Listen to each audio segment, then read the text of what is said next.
आए- आइए प्रारंभ करते हैं आज की कक्षा गायत्री महामंत्र के साथ।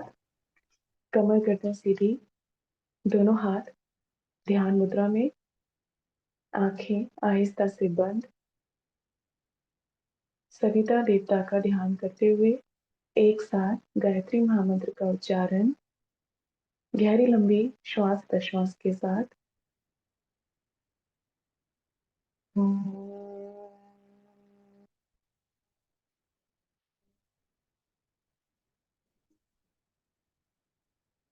भूर्भुवः स्वः तत्सवितुर्वरेण्यम् भर्गो देवस्य धीमहि धियो यो नः प्रचोदयात्।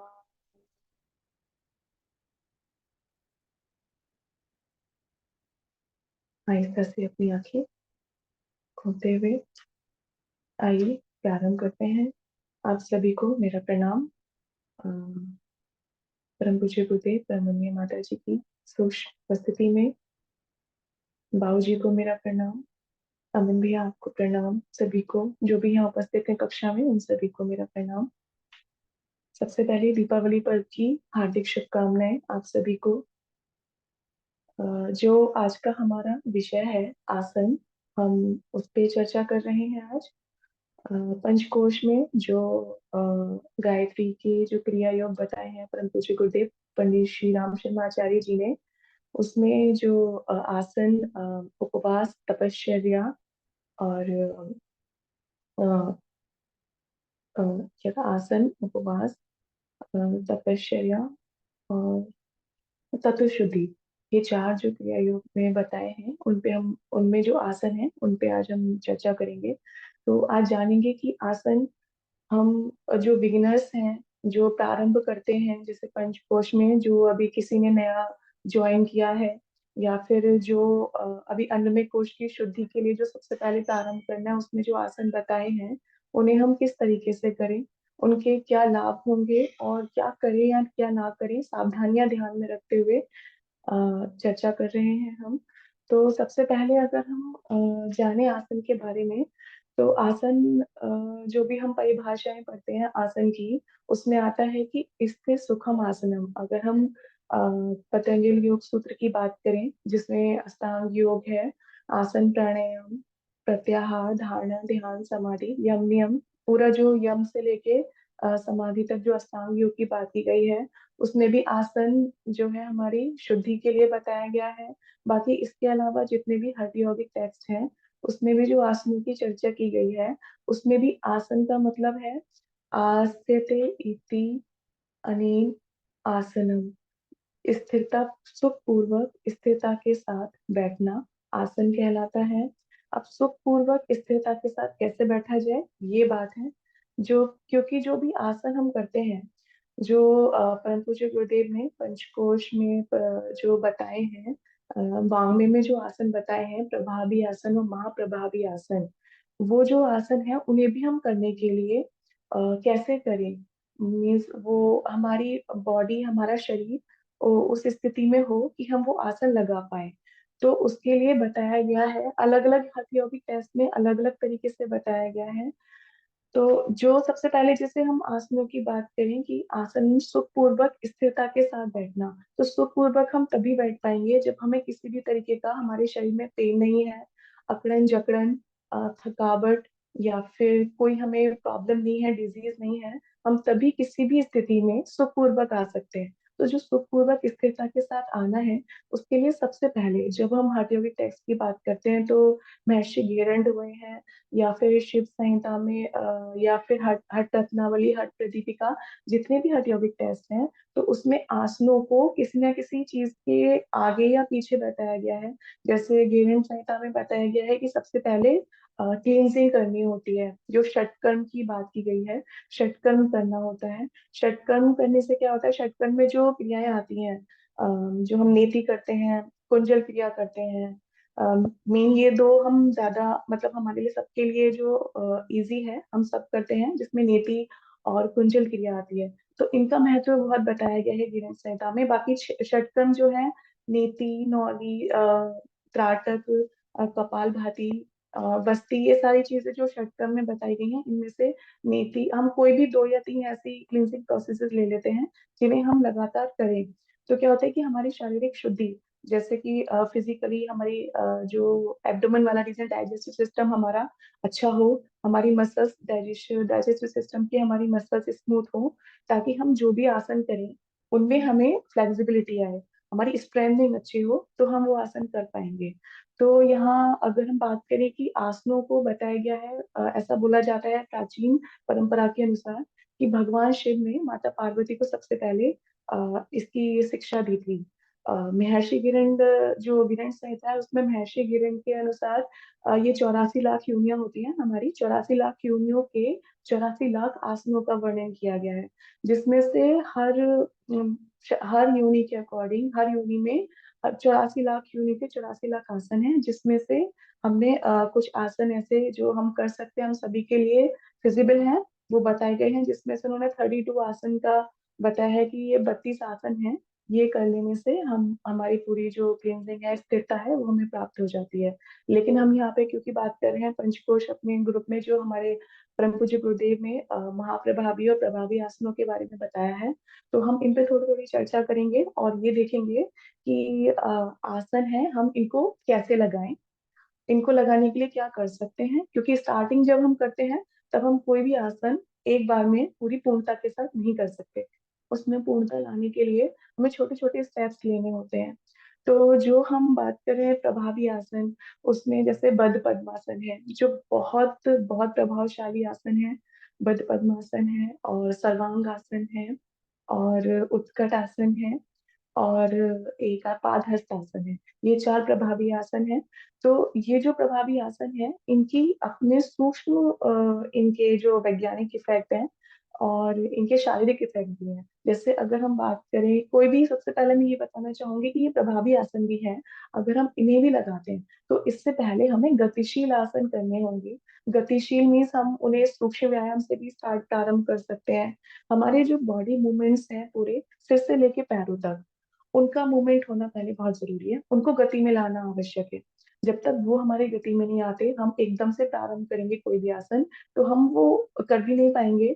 और अगर हमें किसी भी कारण से कहीं भी स्टिफनेस है किसी मसल में, या फिर कोई हम किसी प्रॉब्लम में है, या फिर ऑलरेडी हमें कोई फिजिकल इश्यूज हैं, अगर हम उस कंडीशन में बिना किसी गतिशील आसन किए हुए या सूक्ष्म व्यायाम में स्टार्ट प्रारंभ कर देंगे, तो कहीं कुछ ना कुछ हमें प्रॉब्लम आ सकती है।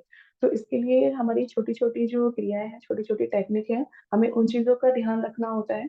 जैसे कि हम कोई भी आसन करें उससे पहले हम सूक्ष्म व्यायाम की बात करते हैं। सूक्ष्म व्यायाम मीन्स हमारे पूरे संधि संचालन, जितने भी हमारे जॉइंट्स हैं उनका मूवमेंट, सिर से लेके पैरों तक, जैसे कि हमारी गर्दन, ग्रीवा, आगे पीछे गर्दन, उनका मूवमेंट होता है, रोटेशन होता है उनका। इससे क्या होता है कि जो हमारी नेक की जो मसल्स है, वो अगर किसी भी कारण से, जैसे किसी किसी को सर्वाइकल की इश्यूज हो जाते हैं पॉस्चर में बैठे हुए, या फिर किसी को ऑलरेडी स्टिफनेस रहती है, जैसे रात में पोजीशन उनकी पॉस्चर चेंज हो जाता है तो उनको प्रॉब्लम होती है। तो इसके लिए सबसे पहले मूवमेंट देना आवश्यक है, क्योंकि हम कोई भी आसन करेंगे या तो फॉरवर्ड बेंडिंग में होगा, या बैकवर्ड बेंडिंग में होगा, या साइड बेंडिंग होगा। तो बेंडिंग के लिए भी हमारी मसल्स को फ्लेक्सिबल होना बहुत आवश्यक है। तो उसके लिए हमें क्या करना है, उसके लिए हमें ज्वाइंट लूजनिंग एक्सरसाइजेस करनी है, जिनको हम सूक्ष्म व्यायाम भी कहते हैं। सूक्ष्म व्यायाम के लिए पूरे गर्दन से लेके पैरों तक पूरे शरीर का मूवमेंट। गर्दन के बाद हमारे कंधे आ जाते हैं, कंधों के बाद हमारी एल्बोज आ जाती है, एल्बोज के बाद हमारी ये मुष्टि वाले व्यायाम आ जाते हैं। उसके बाद हमारे जो नीचे कमर है, कमर वाला नीचे का हिस्सा, पैरों का हिस्सा पूरा, ये मूवमेंट सूक्ष्म व्यायाम में आते हैं। तो हम इनको एक बार पूरा मूवमेंट कर लेते हैं सूक्ष्म व्यायाम के रूप में। तो सूक्ष्म व्यायाम करने के बाद हम थोड़े से वार्म अप भी हो जाती है हमारी बॉडी की। वार्म अप का मतलब होता है कि हम किसी भी स्थिति में हैं, बैठे हुए हैं, तो हम शिथिल से होते हैं, उस टाइम पे हमारी बॉडी में मूवमेंट नहीं होते, ऑर्गन्स हमारे इंटरनल और एक्सटर्नल ऑर्गन्स जो है ना, वो एक्टिव स्टेट में ऐसे नहीं आते। तो उसके लिए एक वार्म अप एक्सरसाइज करना बहुत आवश्यक है। तो हम जो भी सूक्ष्म व्यायाम करते हैं उससे हमारी पूरी बॉडी वार्म हो जाती है। उसके बाद हम जब इतना कर लेते हैं, उसके बाद हम आते हैं आसनों पे। तो इसके लिए अगर हम टाइम देते हैं डेली अपने शेड्यूल में कि हमें कोई भी आसन है वो करना है, तो आसनों के लिए सबसे पहले हम सूक्ष्म व्यायाम से स्टार्ट करें। उसके बाद आसन, जो भी हम आसन करते हैं, जैसे प्रभावी आसन है, प्रभावी आसन से स्टार्ट करेंगे। तो एक एक आसन की प्रैक्टिस हमें डेली करना है, कि कोई भी आसन है उसको डेली प्रैक्टिस में लेके आते हैं। लेकिन इसके साथ भी इसका इफेक्ट है, कि जैसे कि हम बात करें प्रभावी आसन में, पश्चिमोत्तानासन की बात करें सपोज, नहीं सॉरी, पश्चिमोत्तानासन नहीं लेते इसमें हम, बद्ध पद्मासन की बात करें। तो बद्ध पद्मासन कैसे होता है, कि हम पद्मासन लगाते हैं, पीछे से अपने हाथों को ज्वाइन करते हैं पैरों से, अंगूठे पकड़ते हुए। तो अंगूठे पकड़ते हुए ज्वाइन करने के बाद हम स्ट्रेट की पोजीशन में नहीं आ पाते, प्रारंभ में हम एकदम से नहीं लगा सकते, जब तक कि हमारा पूरा डाइजेशन अच्छा नहीं है, जब तक कि हम हमारी जो चर्बी है वो हमारी घटी, हमारी बैलेंस नहीं है, जब तक कि हमारा पूरा मसल्स हमारी ठीक नहीं है बॉडी की, तब तक हम बद्ध पद्मासन की स्थिति में नहीं आ सकते। तो इसके लिए क्लींजिंग जो क्रियाएं हैं वो बहुत इफेक्टिव हैं। किसी भी कारण से जो भी हम सात्विक आहार ग्रहण करते हैं, इसके लिए सबसे ज्यादा आवश्यक है, जो हमने आहार की चर्चा की है, चतुर्शुद्धि में भी बात की है इसकी, और सभी में जितने भी, जब हम हठ योग की बात करते हैं, जो हमारा अन्नमय कोश है, तो अन्नमय कोश जो है अन्न से बना हुआ है। तो जब तक अन्न का परिष्कार नहीं होगा, तब तक हम कोई भी आसन पूर्णता में नहीं ला सकते। तो इसके लिए सबसे ज्यादा आवश्यक है क्लींजिंग प्रोसेस। तो जो क्लींजिंग क्रियाएं जो होती हैं, जिन्हें जो कि हम करते रहते हैं, सभी हम सभी करते ही हैं, बाबूजी भी ये बताते रहते हैं क्लासेस में। तो वो क्रियाएं हम करें सबसे पहले, जिसमें कि हम कुंजल क्रिया बहुत बहुत लाभकारी है। कुंजल क्रिया से क्या होता है, जो भी हमारा जो अमाशय की जो नली है, उसका जितने भी फूड हमारे टॉक्सिन्स होते हैं वो सारे रिमूव हो जाते हैं। तो कुंजल क्रिया सभी को पता ही होगी, या फिर हम देख सकते हैं वीडियोस में, और उसको कर सकते हैं कंटिन्यू। तो वीक में 2 टाइम्स हम कुंजल क्रिया, या 3 टाइम्स भी कर सकते हैं। अगर हम किसी भी, हमें किसी भी प्रकार की एसिडिटी है या गैस्ट्रिक इश्यूज होते हैं, तो हम सबसे पहले क्लींजिंग प्रोसेस करें। क्लींजिंग क्रिया करने से क्या होगा, कि हमारा जो फूड पाइप है वो पूरा, उसके टॉक्सिन सारे रिमूव हो जाएंगे, और हमारी जो मसल्स हैं, एब्डोमेन जो मसल्स हैं वो स्मूथ हो जाएंगी, स्मूथ हो जाएंगी। उसके बाद हम जब भी कोई भी आसन लगाने की प्रैक्टिस करेंगे, तो सिर्फ हमें उसका प्रयास करना होगा लगातार। पतंजलि योग सूत्र में भी और जगह पे बताया गया है कि आसन लगाने का सिर्फ और सिर्फ एक ही तरीका है, वो है कि लगातार उसका अभ्यास करना। हम पूरी सावधानी के साथ अगर लगातार उसका अभ्यास करते रहें, तो एक स्थिति, हम एक टाइम के बाद उसको पूरी पूर्णता प्राप्त कर सकते हैं। तो कोई भी आसन की अगर हम बद्ध पद्मासन लेके चलते हैं, प्रभावी आसन या उत्कट आसन लेके चलते हैं, तो उत्कट आसन जो है वो हमें बैलेंस, जो हमें बैलेंस देता है, बैलेंस का मतलब जो हमारे घुटने हैं, घुटनों को मजबूती प्रदान करता है, और हमें संतुलन में लेके आता है उत्कट आसन। और सर्वांग आसन जो है, सर्वांग आसन में, जो प्रभावी आसन में तीसरा सर्वांग आसन है, उसमें क्या होता है कि हमारी पूरी बॉडी का जो ब्लड है, ब्लड सर्कुलेशन, वो नीचे, ऊपर से नीचे की तरफ होता है। हम जिन दिन भर जितने भी काम करते हैं, जो भी काम कर रहे होते हैं, हम खड़े हुए बैठे हुए कर रहे होते हैं, तो हमारा ब्लड सर्कुलेशन सिर से नीचे पैरों की तरफ होता है। लेकिन जब हम सर्वांगासन का अभ्यास करते हैं धीरे धीरे, तो उसका मेन पर्पस जो है वो यही है कि हमारा जो ब्लड सर्कुलेशन है वो ऊपर से नीचे की तरफ हो। जैसे जैसे ब्लड सर्कुलेशन ऊपर से नीचे की तरफ होगा, हमारे पूरे मस्तिष्क में, हमारे पूरे जो ऑर्गन्स हैं, उसमें हमारी ब्लड की पूर्ति होगी, ऑक्सीजन की पूर्ति होगी, और वो हमारे सारे ऑर्गन्स एक्टिव स्टेट में, हेल्दी स्टेट में रहेंगे, हमारा nervous system active state, healthy state में आएगा। तो सर्वांगासन का ये इफेक्ट बताया गया है। जो प्रभावी आसन है, उनको हम सभी ने जैसे भी प्रैक्टिस की होगी, यहाँ पे आपके साथ चर्चा करने का उद्देश्य इतना ही है, कि हम जो भी आसन प्रारंभ करें, उनको कौन सी सावधानी के साथ करें। एकदम से कोई भी आसन हम करते हैं तो प्रारंभ ना, स्टार्टिंग में ही प्रारंभ ना करें, उससे पहले हमें जो उसके नियम है वो पता होने चाहिए, ताकि हम उसमें पूर्णता प्राप्त कर सकें आसन में। ऐसे ही सेम महाप्रभावी आसन है, उनका भी लगातार अभ्यास करने से उनमें भी पूर्णता हम प्राप्त कर सकते हैं। तो यहाँ अगर हम इसके कॉन्सेप्ट पे जाते हैं, इसकी एनाटॉमी फिजियोलॉजी पे जाते हैं, जैसे आसनों की, तो जो हमारे आसन है, जैसे हम कोई भी आसन करते हैं, तो उनका जो, वो सिर्फ ना हमें टॉक्सिन्स हमारी पूरी बॉडी के रिमूव करते हैं, साथ ही साथ हमारी जो ऑर्गन्स हैं उनको मजबूती प्रदान करते हैं अंदर से। जैसे कि अगर हम छोटे से बद्ध पद्मासन से हम अगर बात करें, तो हम जैसे इनका साइंटिफिक इफेक्ट देखते हैं, साइंटिफिक इफेक्ट क्या है इसका। तो बद्ध पद्मासन लगाने से क्या होता है कि जो हमारा अ, मेरुदंड है, जो हमारी स्पाइनल कॉर्ड है, उसके नीचे वाला जो पूरा पार्ट होता है वो शिथिल हो जाता है। तो वो शिथिल हो जाता है, वहां पे ब्लड का सर्कुलेशन कम हो जाता है। जैसे वहाँ ब्लड का सर्कुलेशन कम होता है, तो वहां से जो हमारे तंत्रिका तंत्र में जाने वाली जो नसें हैं वो एक्टिव स्टेट में आ जाती हैं, और हमारा माइंड जो है पूरा वो काम हो जाता है, बिल्कुल शांत रहता है। तो मानसिक और शारीरिक शिथिलता, स्थिरता प्रदान करता है। तो ये इसका जो वैज्ञानिक कंसेप्ट है वो ये है कि हमें मानसिक और शारीरिक स्थिरता प्राप्त होती है। तो जैसे जैसे हम आसन लगाते जाते हैं, वैसे वैसे हमें इसका लाभ प्राप्त होता चला जाता है। बस बात यह है कि हम इस आसन को लगा पाए, क्योंकि कोई भी आसन तभी हो पाता है जब हम पूरे तरीके से फ्लेक्सिबल स्टेट में हो, और फ्लेक्सिबल होने के लिए हम लगातार उनका अभ्यास करते रहें। जब भी हम एम्प्टी स्टमक हो, खाना खाया हुआ ना हो, मॉर्निंग में जो ब्रह्ममुहूर्त का टाइम है वहां से स्टार्ट करके, सबकी अपनी अपनी बॉडी होती है।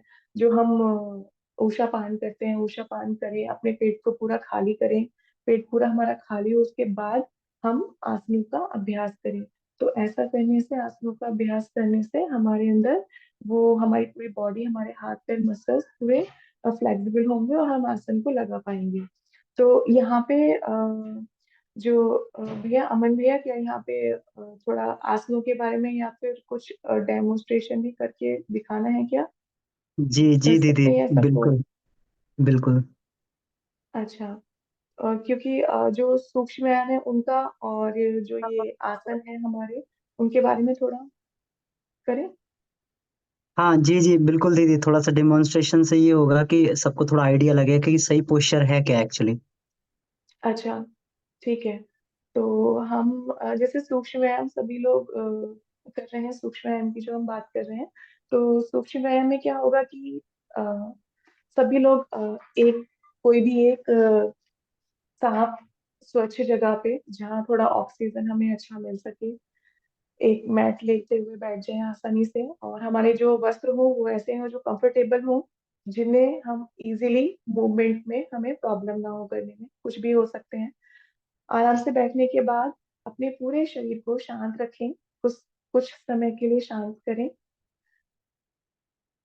अपने। सबसे पहले जो भी हम अभ्यास करें, हाँ, ऐसा नहीं है कि हमें बैठ के ही अभ्यास प्रारंभ करने हैं। हम खड़े होके भी कर सकते हैं, लेट के भी कर सकते हैं, क्योंकि इसमें सीरीज है अलग अलग, हमें पूरी बॉडी के मूवमेंट देने हैं। तो सबसे पहले अगर हम गर्दन की बात करें, तो गर्दन के लिए हमें सबसे पहले धीरे से इनहेल करना, हमें सबसे ज्यादा सांस लेना और छोड़ना, इन पे ध्यान रखना बहुत आवश्यक है। क्योंकि अगर हम ऐसा ध्यान रखेंगे तो क्या होगा, इससे हमारी ब्रीदिंग पे भी हमें कंसंट्रेशन होगा। हमारी ब्रीदिंग पे अगर कंसंट्रेशन होगा, तो हम वो बहुत अच्छे से इफेक्ट करेगा पूरे जो भी हम आसन कर रहे हैं पर्टिकुलर। तो ये जो हम ग्रीवा का जो संचालन कर रहे हैं, इसमें इनहेल करते हुए गर्दन पीछे, एक्सहेल करते हुए आगे, आगे लाते हुए पूरा नीचे तक लेके जाएंगे, इनहेल करते हुए फिर से पीछे लेके जाएंगे, फिर एक्सहेल करते हुए आगे लेके आएंगे। ये मूवमेंट है, ऐसा हम 10 बार, मिनिमम 10 बार करेंगे ऐसा। ऐसा करने से पूरी जो भी हमारी मसल्स में स्टिफनेस होगी किसी कारण से, वो धीरे धीरे दूर हो जाएगी। तो ऊपर नीचे बिल्कुल आराम से। ध्यान ये रखना है कि अगर हमें सर्वाइकल का पेन ज्यादा होता है, या सर्वाइकल की इश्यूज हैं ज्यादा, तो हम नीचे ज्यादा बेंड नहीं करेंगे। किसी भी टाइप के सर्वाइकल इश्यूज में हमें फॉरवर्ड बेंडिंग नहीं करनी होती है। उसके लिए हम क्या कर सकते हैं, हम हमें आसन तो लगाने हैं, लेकिन हम गर्दन नीचे नहीं कर सकते। तो हमें ध्यान पूर्वक करना है, ध्यान रखना है कि गर्दन हमारी नीचे ना हो, हमारी जो बैक बोन है हम उससे बेंड करें, जो भी आसन करें। तो अपनी जो गला है, गर्दन है, उसका फॉरवर्ड बेंडिंग अवॉइड करना है सर्वाइकल के इश्यूज में, जिनको बहुत ज्यादा प्रॉब्लम है। वो सिर्फ अपना पीछे का मूवमेंट करेंगे, लेफ्ट और राइट मूवमेंट करेंगे।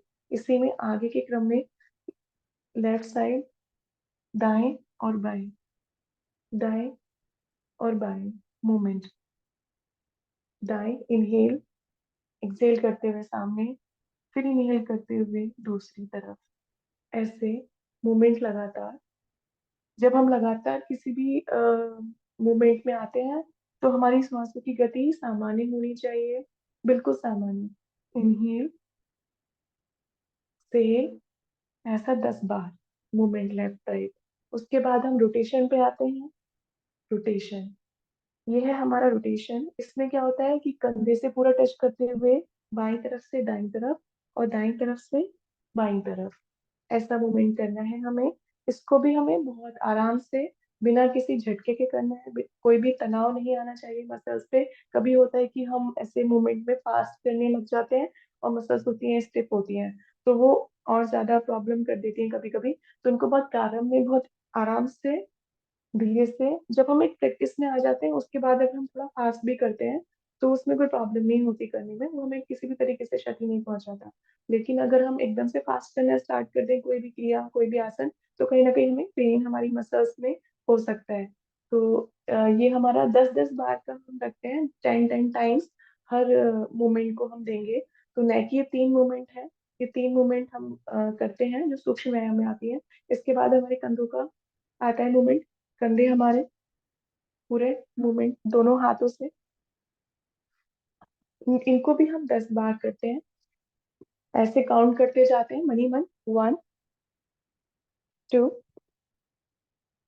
3। ऐसे मूवमेंट में 10 बार क्लॉकवाइज और 10 बार एंटी क्लॉकवाइज। ठीक है, क्योंकि एंटी क्लॉकवाइज भी ये काउंटर पोज होते हैं, जो भी हमारे आसन हैं उनके काउंटर पोज करने आवश्यक होते हैं, ताकि हमारी जो भी हम किसी भी पर्टिकुलर बॉडी पार्ट पे अगर हम फोकस कर रहे हैं, जैसे कि हमारी स्पाइनल कॉर्ड है कहीं मूव हो रही है फॉरवर्ड बैकवर्ड, तो अगर हम बैकवर्ड बेंडिंग कर रहे हैं तो हमें फॉरवर्ड भी करना आवश्यक होता है, ताकि हमारी मसल्स जो है अपनी एक पोजीशन पे रहें, किसी भी तरह से ज्यादा पेन ना हो, बैलेंस रहे, इसलिए काउंटर पोज भी आवश्यक होते हैं करने। तो ये हमारे कंधों का है, कंधों का मूवमेंट ये। उसके बाद हम आते हैं कंधों से नीचे, जो हमारा पूरा जो कमर वाला पार्ट है उसका मूवमेंट आता है। उसके लिए अपनी जगह पर खड़े हो जाते हैं। क्या सभी लोग अभी कर रहे हैं या सिर्फ सभी लोग सिर्फ देख रहे हैं मूवमेंट? कर भी रहे हैं या सिर्फ देख रहे हैं? अगर सिर्फ आप देख रहे हैं तो फिर मैं ऐसे ही बता देती हूँ, और कर रहे हैं तो फिर टाइम लेते हुए बताती हूँ ताकि आप कर पाए।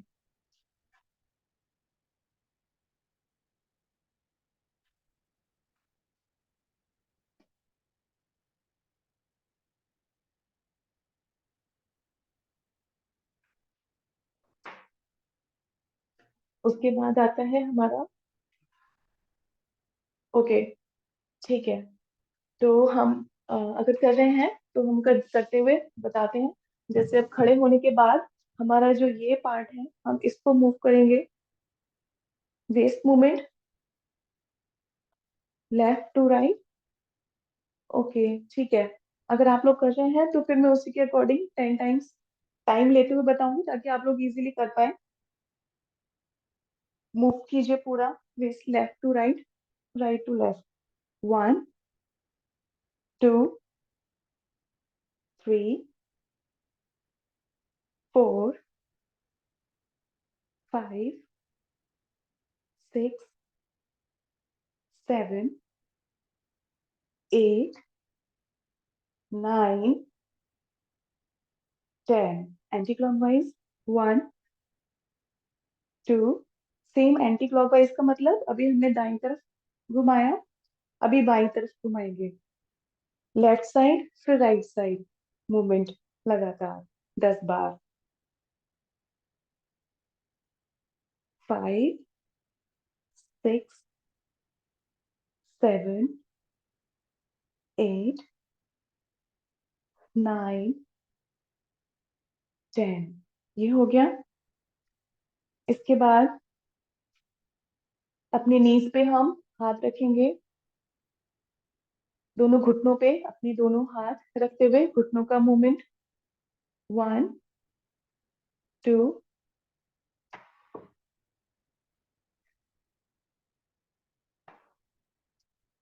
अपने नीज को रोटेट करना है, rotate your knees clockwise and anti clockwise, 1, 2। बिल्कुल आराम से, इजी रखते हुए।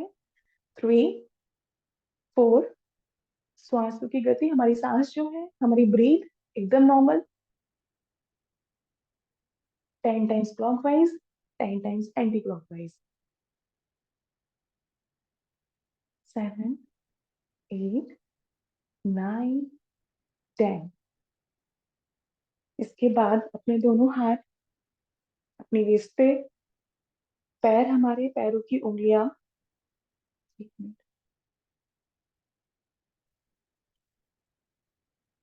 एक मिनट।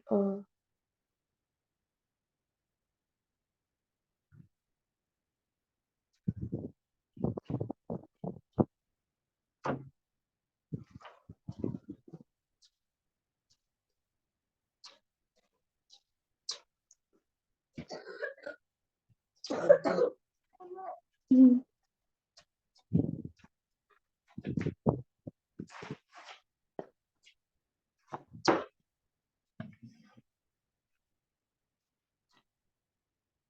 पैरों पे स्टार्ट कर थे, पैरों की उंगलियों से।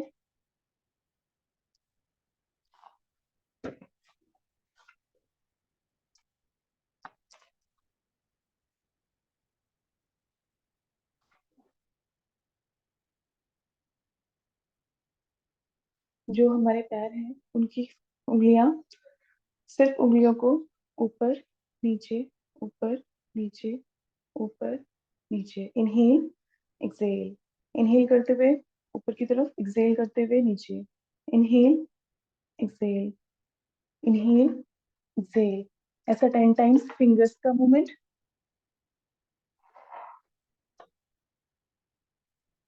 इसके बाद पूरे पैर स्ट्रेच करेंगे आगे की तरफ, स्ट्रेच। इससे क्या होगा कि जो हमारी काफ मसल्स हैं, थाई मसल्स हैं, वो पूरी स्ट्रेच होंगी। आगे की तरफ अगर हम स्ट्रेच करते हैं तो आगे की तरफ, पीछे की तरफ, back, front, up, down, up, down. 10 times ऐसे कीजिए। ये ऐसा करने से हमारी पूरी मसल्स को स्ट्रेंथनिंग मिलती है। किसी भी कारण से अगर मसल्स हमारी स्टिफ हैं, थाइस की, काफ्स की, साथ ही साथ अगर हमारे पेन है, हमारी नसों में जो वेन्स होती हैं, अगर उनमें अगर प्रॉब्लम है, पेन है, तो भी ये बहुत आरामदायक रहता है करना। तो इसको 10 टाइम्स किया। उसके बाद रोटेशन, इसमें भी रोटेशन स्टार्ट किया। इससे पूरे हमारे जो जॉइंट्स हैं वो मूवमेंट है, मूवमेंट देना है हमें। 10 times clockwise and 10 times anti clockwise. Clockwise and anti clockwise. अपनी अपनी कंफर्टेबिलिटी के अकॉर्डिंग, अपनी सुविधा के अनुसार हम इसको करें। ना हम बहुत ज्यादा, ना किसी तनाव में, जितना हम इजीली कर सकते हैं उतना हम करें। उसके बाद बिल्कुल आराम से बैठ जाएं। अब यहाँ पे जो हम बात करते हैं पद्मासन की, पद्मासन बहुत सारे लोग जो कि कर रहे हैं साधना, और जो लोग आगे प्रोसीजर में हैं वो कर पाते हैं अच्छे से। और जो अभी स्टार्ट किया है जिन्होंने, उनको किसी भी कारण से अगर पद्मासन लगाने में कुछ प्रॉब्लम है तो उसके लिए 2-3 ऐसे ट्रिक्स हैं जिनका हम नियमित अभ्यास करें तो हम लगा पाते हैं। जैसे कि पैर हमने यहाँ तक, ये सबका अर्ध पद्मासन आराम से लग जाता है। पद्मासन हर कोई लगा सकता है। बट ये वाला जो पैर है, ये उठा के रखना, ये यहाँ पे जो प्रेशर आता है, इस प्रेशर को हैंडल करना, मेंटेन करना, ये सबके लिए इजी नहीं होता। वो एक टाइम के बाद अपने आप जब आप करते रहते हैं तो वो आपका लगना शुरू हो जाता है। लेकिन उसके लिए आवश्यक है कि हमारी जो थाई मसल्स हैं, जो हमारी काफ मसल्स हैं, उनमें फ्लेक्सिबिलिटी होनी चाहिए। वो हमारी स्मूथ होनी चाहिए मसल्स, तभी हम ये आसन लगा सकते हैं। नहीं तो हमें कहीं ना कहीं कुछ ना कुछ प्रॉब्लम होगी रखने में। तो हम इसके लिए क्या करें? इसके लिए हमें जो हमारी बहुत ही प्रचलित एक्सरसाइज है, जिसे हम बटरफ्लाई बोलते हैं, तितली आसन। तितली आसन हम लगातार अभ्यास इसका करें, जो हर कोई कर सकता है, सभी के लिए इजी है। किसी भी एज में कैसे भी कोई भी कर सकता है। तो हम तितली आसन का अभ्यास करें लगातार। इसको पूरे पैर को ऊपर अपनी तरफ करते हुए, पैर पूरे, कमर सीधी, पैरों को ऊपर नीचे, ऊपर नीचे, ऊपर नीचे। ये जो मोमेंट है, इससे क्या होता है कि जो हमारे जॉइंट्स हैं, थाइस के जो जॉइंट्स हैं, वो धीरे धीरे ओपन होते हैं। वो ओपन होते हैं तो हम जब भी पद्मासन या और भी कोई आसन जो हमारे पैरों के होते हैं पोजीशन वाले, वो हम अच्छे से लगा पाते हैं। तो इसका नियमित अभ्यास करें। इसका नियमित अभ्यास करने से क्या होगा, धीरे धीरे फ्लेक्सिबिलिटी आएगी। और फिर आप ये वाला जब आसन लगा रहे हैं तो धीरे धीरे इसका प्रयास लगातार करते रहे, चाहे आप इतना रखा जाए या फिर नीचे रखा जाए, धीरे धीरे उसको प्रैक्टिस में लाते जाए, तो ये आप कर पाएंगे। इसके अलावा और भी एक्सरसाइजेज हैं जो हमारी थाइस को फ्लेक्सिबल बनाती हैं। जैसे कि हम पैर को सीधा ऐसे रखते हैं 90 डिग्री एंगल पे, एक लेग फोल्ड करके, उसके बाद ट्विस्टिंग करते हैं आगे पीछे। ये भी हमारे जो है ना गति आसन में आते हैं, गतिशील आसनों में आते हैं। सूक्ष्म व्यायाम भी हम इनको बोलते हैं, क्योंकि इससे हमारी हम बॉडी को मूवमेंट दे रहे हैं, बॉडी पार्ट्स को मूवमेंट दे रहे हैं, जैसे हमारे एब्डोमेन वाला एरिया, बैक वाला एरिया, थाई मसल्स, ये पूरी मूवमेंट में आ रही है और फ्लेक्सिबिलिटी में आ रही है। जब ये फ्लेक्सिबल होंगी तो हम कोई भी आसन बहुत अच्छे से कर पाएंगे। ये वाला जो मूवमेंट है ये पश्चिमोत्तानासन करने में बहुत ज्यादा हेल्पफुल है। अगर हम इसका लगातार अभ्यास करते हैं तो हम देखते हैं कि हमारी जो बैकबोन है जो स्टिफ होती है किसी भी कारण से, वो ठीक हो जाती है, एकदम फ्लेक्सिबल हो जाती है। तो हम इसका अभ्यास 10-10 बार लेफ्ट साइड से, फिर राइट साइड से, सेम पीछे की तरफ ट्विस्ट करना है, आगे पीछे आगे, ऐसे करते हुए हम अभ्यास करेंगे आगे फॉरवर्ड बेंडिंग का, जितना फॉरवर्ड कर सकते हैं बेंड। पश्चिमोत्तानासन जो होता है हमारा, वो हम सभी को पता है कि दोनों पैर सीधे, दोनों हाथ ऊपर, इनहेल करेंगे अच्छे से। इसमें भी हमें जब अभ्यास करना है तो हमें ध्यान रखना है कि हमारी ब्रीदिंग ब्रीदिंग प्रॉपर हो। लाइक जब हम हाथ ऊपर उठा रहे हैं हमेशा इनहेल कीजिए, पूरा एक्सपेंड करते हुए अपना चेस्ट रीजन, पूरा डायफ्राम, इनहेल, एक्सहेल करते हुए आगे की तरफ। ये सिर्फ प्रैक्टिस है पूरा आसन लगाने के लिए। पूरा आसन लगने के बाद तो हम ब्रीथ अपनी होल्ड भी कर लेते हैं कई बार, और कुंभक भी लगा लेते हैं। लेकिन इसके अलावा बंद का अभ्यास करते हैं। प्रैक्टिस लगातार करने के लिए मूवमेंट देना होता है हमें। 1, 2, 3, 4, 5, 6, 7, 8, 9, 10। ये जो अभ्यास है ये लगातार इसका अभ्यास करें। इससे करने से क्या होगा कि आप जो हमारा आसन की जो पूर्ण स्थिति है पश्चिमोत्तानासन की, वो हम लगा पाएंगे धीरे धीरे। इसके साथ जो मैंने ये वाला एक्सरसाइज, ये वाली जो हमने की अभी, ये वाली पोजीशन, ये भी पश्चिमोत्तानासन के लिए है। साथ ही साथ हमारी दोनों पैर हम ऐसे खोल के बैठते हैं, मूवमेंट करते हैं। ये मूवमेंट जिसे हम चक्की चालन बोलते हैं, चक्की चालन, ये भी कोई भी कर सकता है। हमें बहुत ज्यादा पैरों को ऐसा नहीं करना है कि हमें स्प्लिट कर देना है, ओपन कर देना है। जितना हम इजीली कर सकते हैं हम वहां से प्रारंभ करें। पैर इजीली सामान्य स्थिति में खोलते हुए सिर्फ मूवमेंट स्टार्ट कर दें, लेफ्ट साइड से फिर राइट साइड से। ऐसा 10-10 टाइम्स करें।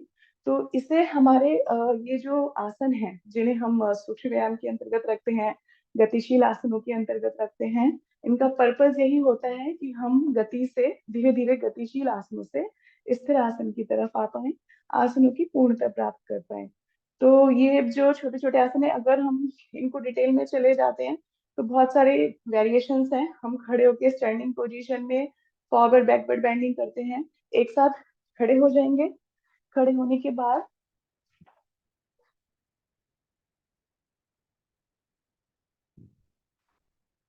जो हम पाद हस्तासन की बात करते हैं, प्रभावी आसन में पाद हस्तासन के लिए भी हम सेम वही अभ्यास करेंगे।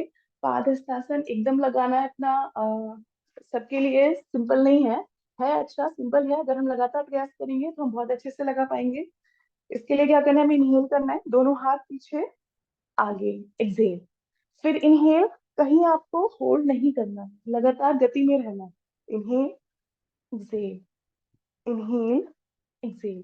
पीछे जाना है, पूरा जितना पीछे बेंड कर सकते हैं, एक्सहेल, आगे जितना बेंड कर सकते हैं, पीछे जितना बेंड कर सकते हैं, आगे जितना बेंड कर सकते हैं। इससे ये भी मूवमेंट है हमारा बैक का और एब्डोमेन का।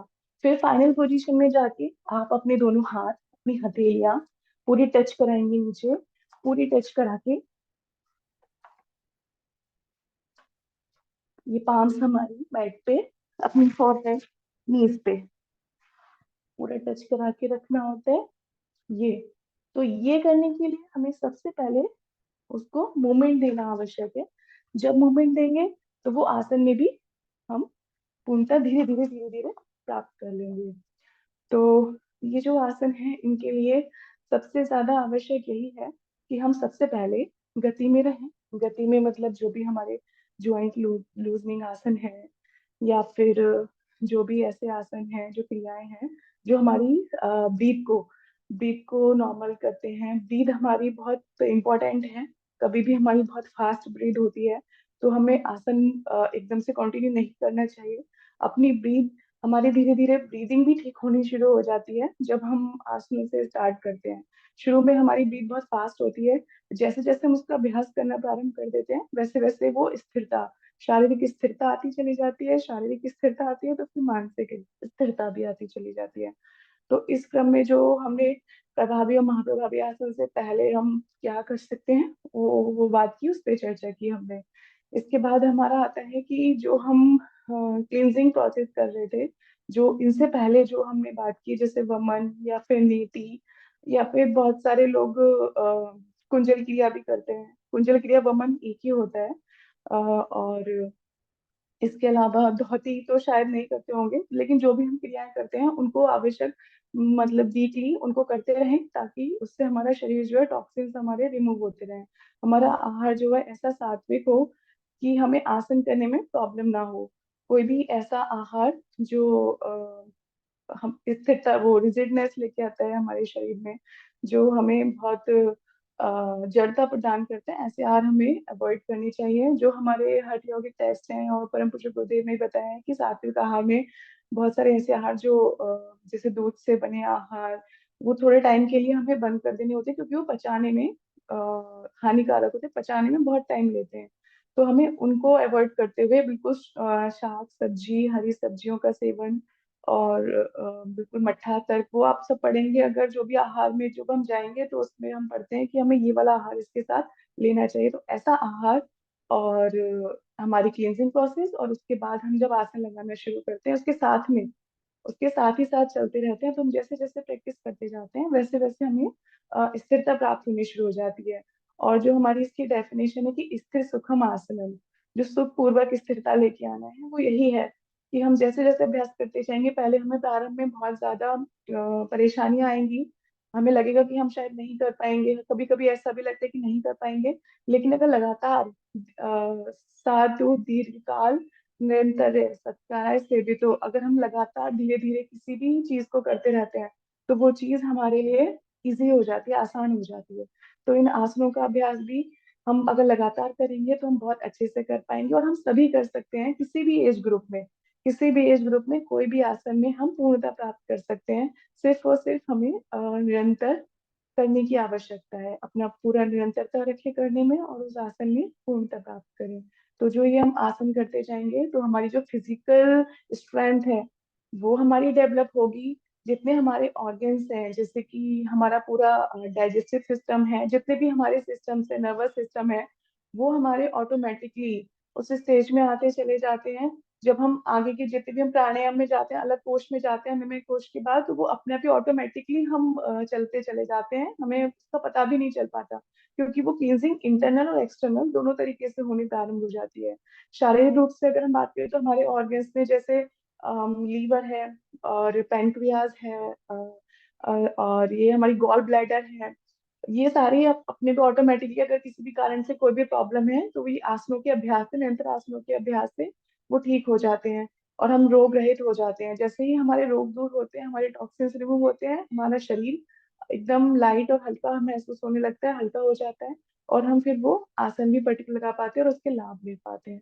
तो ये हमारा जो आसनों का प्रभाव था शारीरिक स्तर पे, वो ये था। और इसका इसका जो डायरेक्टली रिलेशन है वो मानसिक भी है, क्योंकि जो भी हम आसन कर रहे हैं, जैसे ही हमें शारीरिक स्थिरता प्राप्त हो रही है वैसे ही हम मानसिक रूप से भी स्थिरता में आ रहे हैं, मानसिक रूप से भी शांति में आ रहे हैं।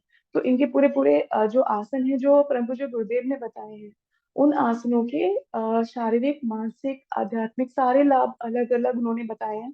हम जितना डिटेल में जाएं उतना अच्छे से हम उनके बारे में जान सकते हैं। लेकिन यहाँ पे जो कक्षा का पर्पज है वो ये है कि जो भी लोग प्रारंभ कर रहे हैं या जो भी लोग आसनों को लगाएं, वो किस तरीके से लगाएं और कैसे वो परफेक्शन में ला सकते हैं आसन। मेन चर्चा इस बात की है। तो कोई भी आसन अगर ऐसे, अगर आप कभी भी कुछ भी अगर चाहते हैं जानना, पूछना, या जो भी आपकी क्वेरी हो, आप पूछ सकते हैं कि कैसे लगाएं, क्या करें, तो वो आप अच्छे से उसमें कर पाएंगे। साथ ही साथ जो हम यहाँ पे प्रज्ञा योग व्यायाम करते हैं, प्रज्ञा योग व्यायाम भी बताया गया है कि प्रज्ञा योग व्यायाम भी नियमित करने से, जो ये सारे हमारे आसन है उन्हीं का कंबाइंड फॉर्मेशन है प्रज्ञा योग। प्रज्ञा योग करने में हमारे सारे आसन कवर हो जाते हैं, हमारी पूरी बॉडी के मूवमेंट कवर हो जाते हैं। तो हम जब प्रैक्टिस करते रहते हैं उसके बाद सिर्फ उसको करने से भी हम आराम से आसनों को कर सकते हैं।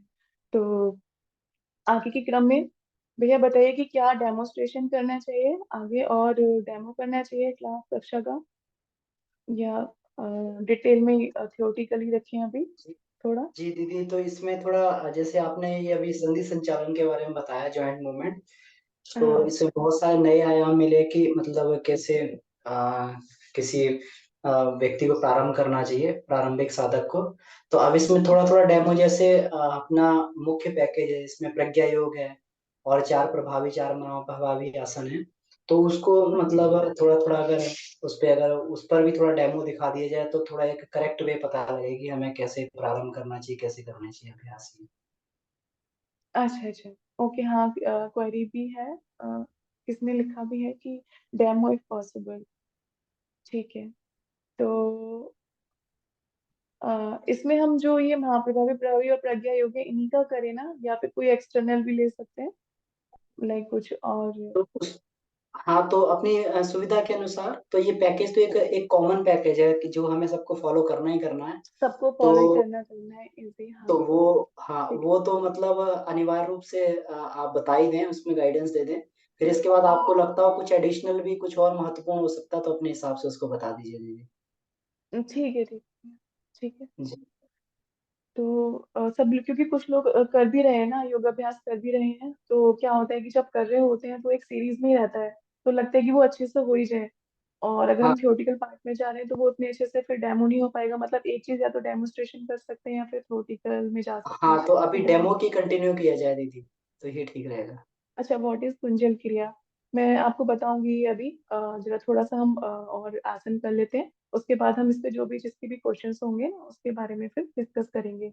मतलब 5-10 मिनट्स और हम थोड़ा सा कर लेते हैं आसन, क्योंकि कुछ लोग कर रहे हैं आसन तो वो साथ में रहेगा, एक कोऑर्डिनेशन बना रहेगा। उसके बाद हम डिस्कस करेंगे। जो भी जिसकी भी क्वायरीज है ना, कुंजल क्रिया या फिर नेति क्रिया या फिर कोई भी क्लींजिंग प्रोसेस जो भी करते हो, या फिर कोई भी आसन जो भी करने में परेशानी हो, उनके बारे में आप लिख लीजिए, और जो भी क्वेश्चन होंगे हम बाद में उनको कवर करते हैं। तो आइए हम यहाँ पे बात करते हैं फिर आसन की। तो आसनों के लिए अगर हम सबसे पहले स्टार्ट करते हैं, प्रज्ञा योग व्यायाम स्टार्ट करें। प्रज्ञा योग व्यायाम जो है वो हमारे आसनों को कवर करते हुए है।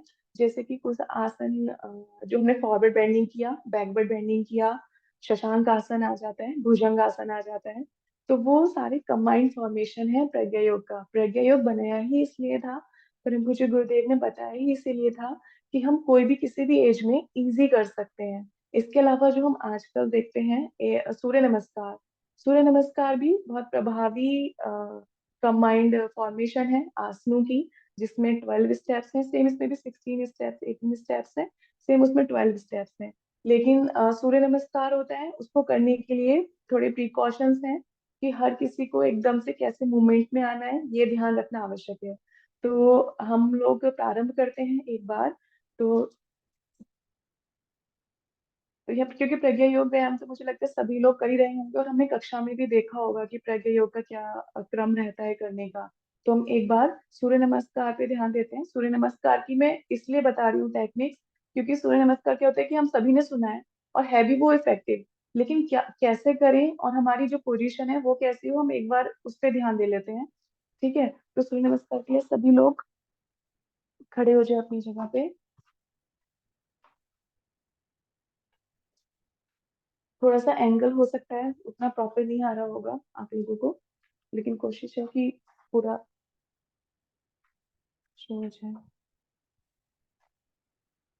सूर्य नमस्कार में जो 12 स्टेप्स हैं उन्हें प्रारंभ करने के लिए जो हमने सूक्ष्म व्यायाम अभी किए उन्हें करना आवश्यक है, वो हम डेफिनेटली करें प्रारंभ में, क्योंकि उन्हें करने से हमारी बॉडी में मूवमेंट्स आ जाएगा, जितने भी हमारे ये जो जॉइंट्स हैं, हमारे ऑर्गन्स हैं, उनमें मूवमेंट आ जाएगा। मूवमेंट आने के बाद थोड़ी सी वार्म हमारी बॉडी हो जाएगी और हम किसी भी आसन के लिए तैयार हो जाएंगे करने के लिए। तो किसी भी एज ग्रुप में किया जा सकता है, इसमें भी कोई इश्यूज नहीं है। बस उनकी हमारी टेक्निक जो है वो हमारी ठीक होनी चाहिए, जो हम कर रहे हैं वो तरीका हमारा ठीक होना चाहिए। तो हमारे ज्वाइन है जो हमारी फर्स्ट जो हमारी पोजीशन है वो है नमस्कार मुद्रा, हम उसे बोलते हैं।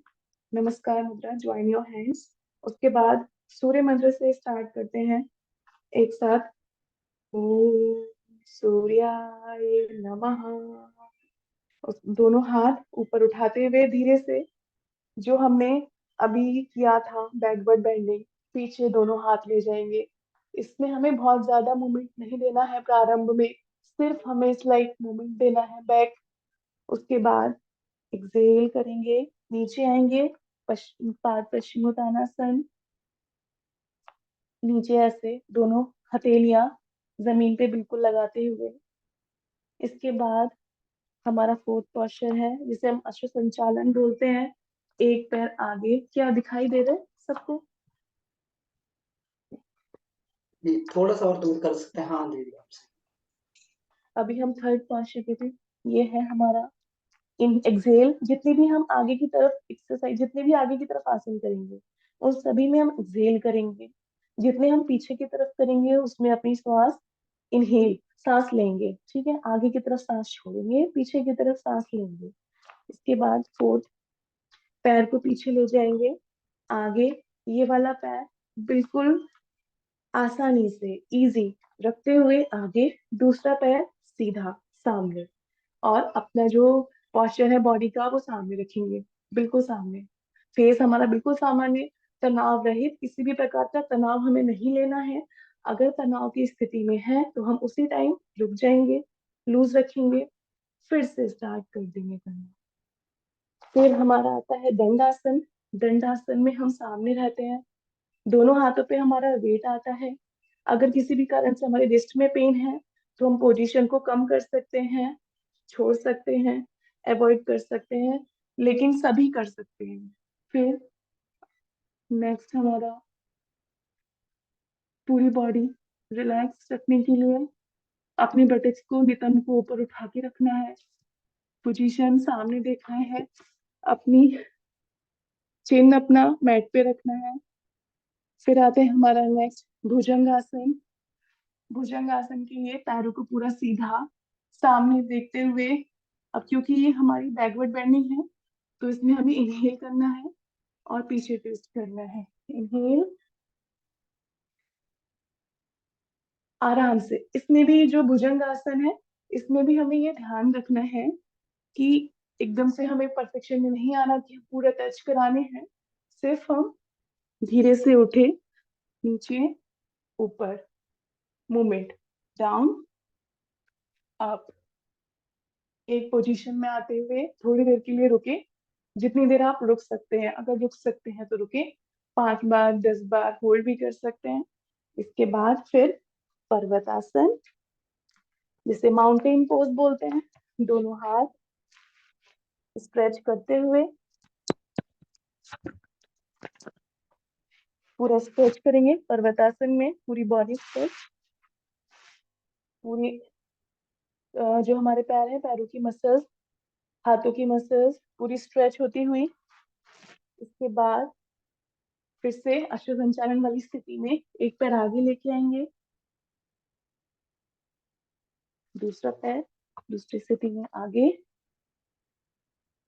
इसके बाद धीरे से ऊपर उठेंगे, बैकवर्ड बेंडिंग, इनहेल करते हुए, एक्सेल करते हुए, नमस्कार की मुद्रा, और रिटर्न। ये हमारे 12 राउंड्स हैं सूर्य नमस्कार के। 12 स्टेप्स हैं, 12 स्टेप्स हैं, हर स्टेप साइड इफेक्ट हो सकते हैं जी, बिल्कुल बताऊंगी मैं अभी।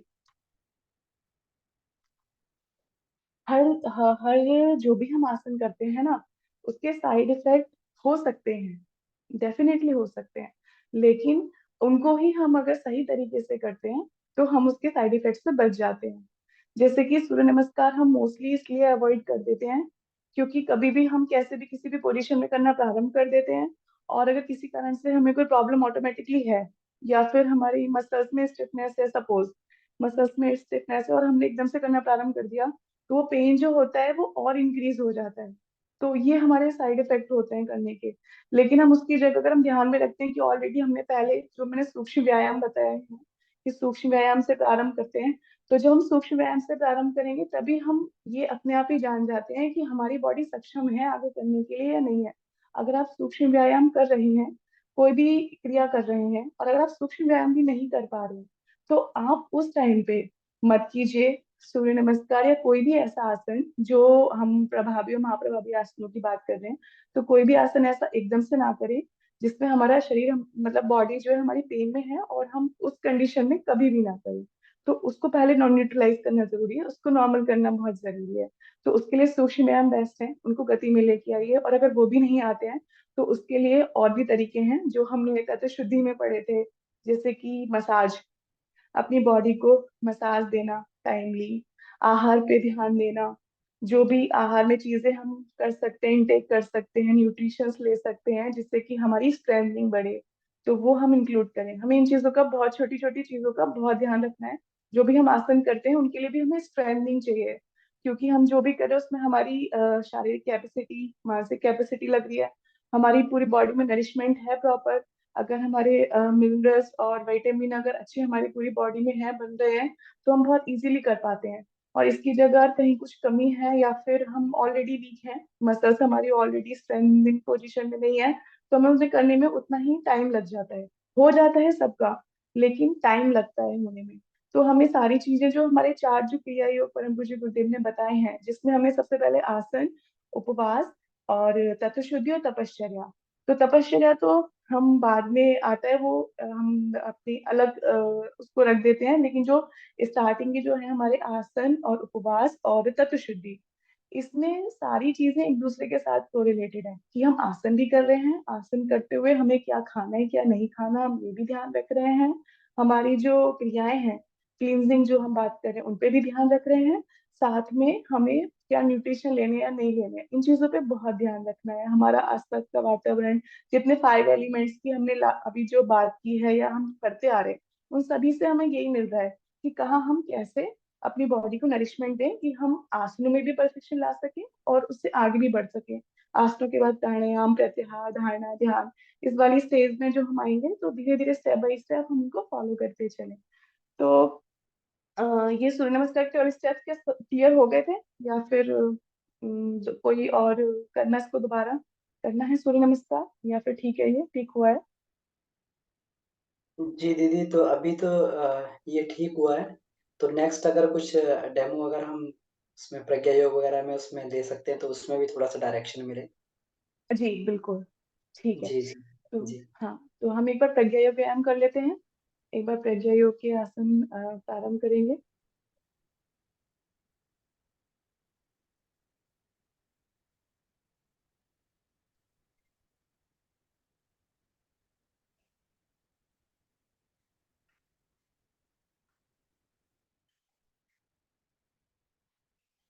खड़े हो जाएंगे अपनी जगह पे।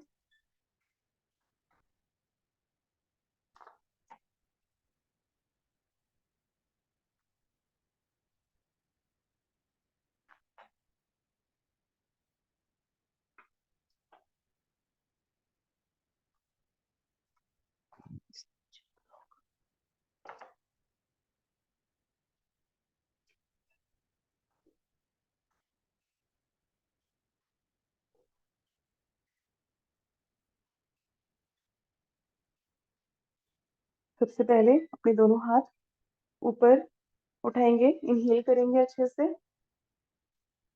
इनहेल, एक्सहेल करते हुए नीचे हाथ रखेंगे।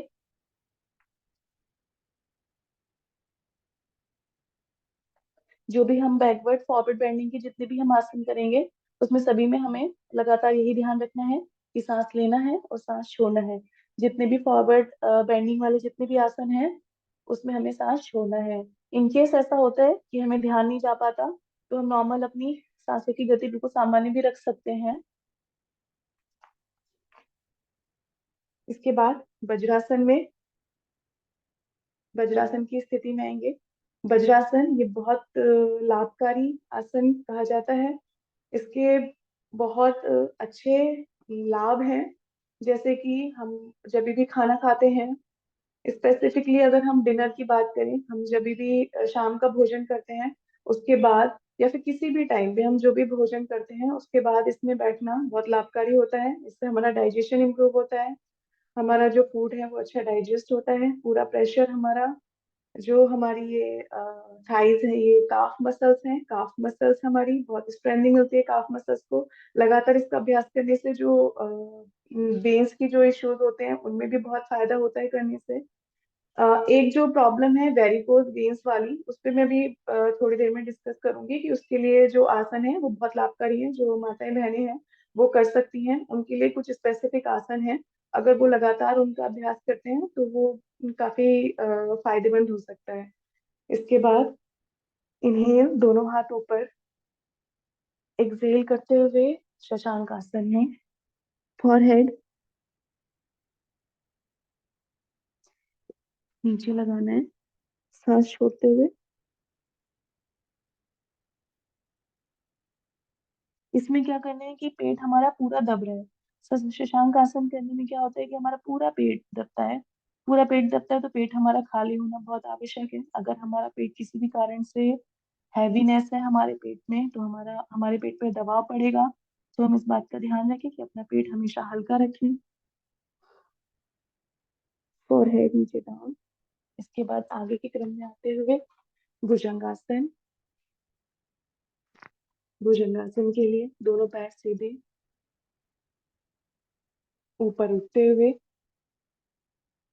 इनहेल करते हुए बिल्कुल आराम से अच्छे से ब्रीथ करें। इनहेल करें, एक्सहेल करें। इसके बाद त्रियक भुजंगासन, लेफ्ट साइड ट्विस्ट करें,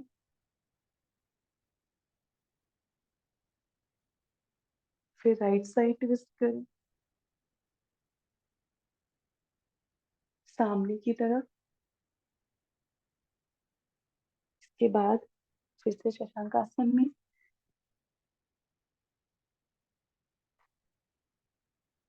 इसके बाद दोनों पैर मिलाते हुए नीचे, फॉरहेड नीचे, पाद हस्तासन। के बाद इनहेल करते हुए दोनों हाथ ऊपर उठाते हुए उच्चारण करिए नीचे लाते हुए, ओम।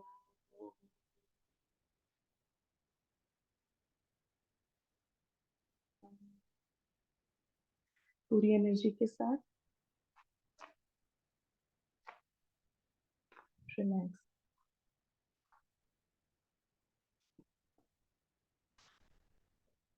एक क्रम प्रज्ञा योग व्यायाम का।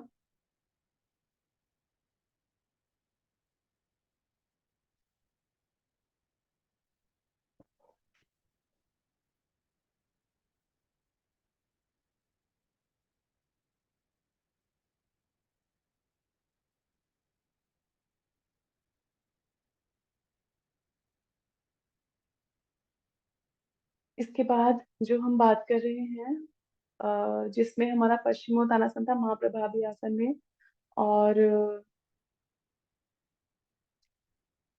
भुजंगासन, धनुरासन। तो जो भुजंगासन का अभ्यास था उसमें जो कंप्लीट भुजंगासन होता है, जो हमने अभी प्रज्ञा योग में भी जो भुजंगासन किया, और उससे पहले भी जो सूर्य नमस्कार में भी भुजंगासन किया, उसमें भुजंगासन में बैक को पूरा पीछे की तरफ ट्विस्ट करना है। तो वो जैसे जैसे हम उसका अभ्यास करते रहेंगे वैसे वैसे हमारी जो मसल्स हैं वो हमारी ट्विस्ट होती रहेंगी, मूवमेंट में आती रहेंगी, और हम कर पाएंगे। तो भुजंगासन जो होता है उसमें पैरों को पीछे पूरा टच कराना है, अपने फॉरहेड को पैरों पे रखना होता है। ये भुजंगासन का पूरा पूर्ण भुजंगासन है। लेकिन हम अर्ध भुजंगासन करते हैं प्रारंभ में, दोनों पैरों को सीधा रखते हुए, इनहेल करते हुए बैक को पूरा ट्विस्ट करते हैं पीछे की तरफ। तो बैक की ट्विस्टिंग के लिए बहुत आवश्यक है मसाज, मसाज थेरेपी बहुत आवश्यक है। जो भी हम बैकवर्ड बेंडिंग कर रहे हैं वो सभी ध्यान रखें। जो प्रारंभ में कर रहे हैं बैकवर्ड बेंडिंग, वो मसाज जरूर करें अपने बैकबोन की। और कुछ चीजों को शामिल करें अपनी डाइट में, जैसे कि वो रात में अगर दूध पी रहे हैं तो उसमें थोड़ी सी हल्दी ऐड करके मिल्क ले सकते हैं, जिससे क्या होगा कि उनको हील, अंदर से जो मसल्स हैं, जो अभ्यास ज्यादा करते हैं तो मसल्स हील करती हैं, जो टर्मरिक होती है। तो टर्मरिक मिल्क में हम ले सकते हैं रात में, तो वो हमें इंटरनली हील करेगी।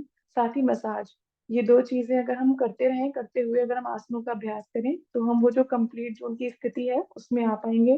साथ ही साथ जैसे जो भी आसन है जिनके अपने वेरिएशंस हैं, उनके लिए यही चीजें हैं कि हम मसाज करें, डाइट अच्छी लें, और नियमितता के साथ करें, निरंतर करते रहें तो हम उस आसन को कर पाते हैं पूरा। तो ये आसनों का क्रम है। इसके अलावा बहुत सारी इसमें छोटे छोटे डिटेल्स हैं। हर आसन की अ, अलग अपनी स्थिति है, और हर आसन को करने के लिए हमें अलग अपने बॉडी पार्ट पे ध्यान देना होता है। तो जो भी हम आसन चूज करते हैं, जैसे प्रभावी आसन का अभ्यास पहले कर रहे हैं, तो उनको करने के लिए हमारी यही प्रिकॉशन है कि हम मसाज और अपना टर्मरिक मिल्क, और साथ ही हम पानी अच्छा पिए पूरे दिन। जो हम पढ़ अभी हम क्लासेस में और क्लासेस में भी सीख रहे हैं, उनको साथ ही साथ लेते हुए चलें और इनका अभ्यास करें और इनसे लाभ लें। जी। अब आप जो भी क्वेश्चन होते हैं वो पूछ सकते हैं। जो भी जिसने पूछे थे, जो भी क्वेरी थी, तो और क्लियर हो जाएगा। क्योंकि बताने में तो डिटेल इतना ज्यादा है कि अगर डेमोस्ट्रेशन ही हम एक एक आसन का करते हैं पर्टिकुलर, तो भी हमें मतलब टाइम उतना कम रहेगा करने में। तो बेटर है कि एक एक क्वेश्चन पूछते हुए उनके डाउट्स भी क्लियर हो जाएं और वो कर भी लें, कर भी पाए। जी, जी दीदी, जी। बिल्कुल, बहुत-बहुत धन्यवाद। तो इसमें दीदी का संक्षिप्त परिचय। आदरणीय प्रगति दीदी नोएडा से हैं। ये डॉक्टर हैं। इन्होंने जो है पीएचडी करी हुई है पूरा योग साइंस में। और इनका जो है प्रैक्टिकल में बहुत अच्छी पकड़ है, जो हम सब लोगों ने देखा। तो इसमें हम लोग अपने डाउट्स ज़रूर पूछें। तो दीदी इसमें ये जी, जी। हाँ, जी कृपया इसमें डाउट्स, हाँ, अभी किसी ने आप जस्ट अभी मार्गदर्शन मुझे करते हैं। पिंग किया है। मैं बोलता जाता हूँ, ठीक है? तो जी। आप बताते जाइएगा। तो इसमें राजेश गुप्ता जी हल्द्वानी से हैं। उन्होंने कहा किसी सामान्य व्यक्ति के लिए कुंजल क्रिया किस इंटरवल में करना चाहिए? क्या 18 साल के आसपास के बच्चों को कराया जा सकता है? हाँ, जी। बिल्कुल कराया जा सकता है। 18 साल तो बहुत मतलब अच्छी एज है, आराम से कर सकते हैं। और कुंजल क्रिया किसी भी एज ग्रुप में, मतलब 8 साल से ऊपर, आप 8-10 साल से ऊपर बच्चों किसी को भी करा सकते हैं कुंजल क्रिया। किस इंटरवल की बात अगर हो रही है, तो इसमें हमें बस इतना ध्यान रखना होता है कि फ्रीक्वेंट हम नहीं करते, डेली हम नहीं करते। डेली नहीं करना है। इनका जितनी भी क्लींजिंग प्रोसेसेस है, हमें या तो हम बहुत अगर रखते हैं तो weekly, 2 times in a week, ऐसा टारगेट रखते हैं कि वीक में आप 2 टाइम्स कीजिए। किसी को बहुत मेजर इश्यूज होते हैं तब हम उनको 3 टाइम्स या 4 टाइम्स कराते हैं। अदरवाइज आप वीक में सिर्फ 2 टाइम्स ही कीजिए, उतना सफिशियंट है करना। और कुंजल क्रिया की जो प्रोसेस है वो शायद मुझे लगता है कि ऑलरेडी क्लासेस में हो चुकी होंगी, लेक्चर में आप वहाँ देख सकते हैं। मतलब मैं भी बता सकती हूँ, लेकिन अगर है वो अवेलेबल तो आप वहां से देख सकते हैं।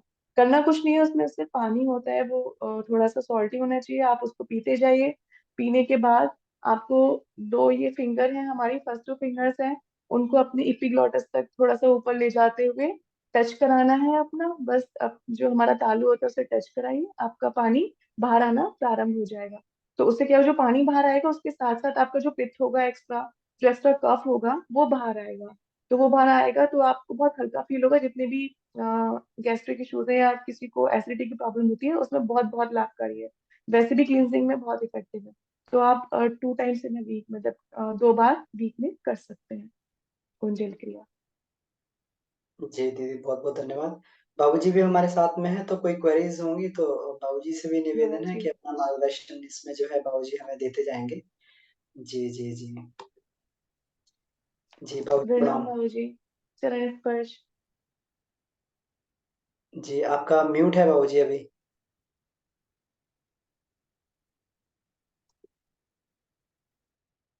इसमें एक और प्रश्न है, संदीप दीक्षित जी का प्रश्न है, शक्ति चालनी मुद्रा के बारे में उन्होंने पूछा है। वैसे तो मुद्राओं की हमारी एक एक्स्ट्रा सेपरेट क्लास होगी प्राणमय कोश में, तो उसमें डिटेल में भैया हम लोग चर्चा करेंगे। लेकिन थोड़ा सा प्रकाश इसमें फिर भी थोड़ा टच किया जा सकता है इसे।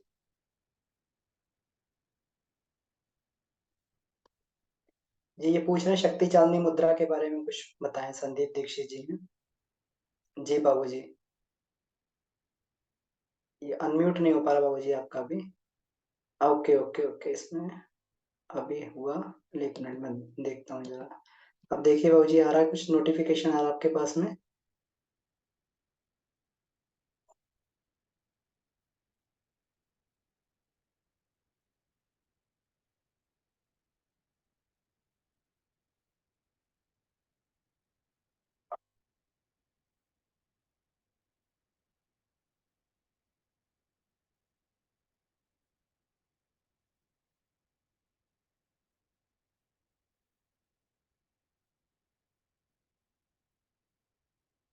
जी कुछ मुझे लग रहा है इसमें ये आ रही है, समस्या आ रही है। हाँ, अभी अभी ऑडियो डिस्कनेक्ट हो गया बाबू जी इसमें से। दूसरे वाले उससे भी कर सकते हैं।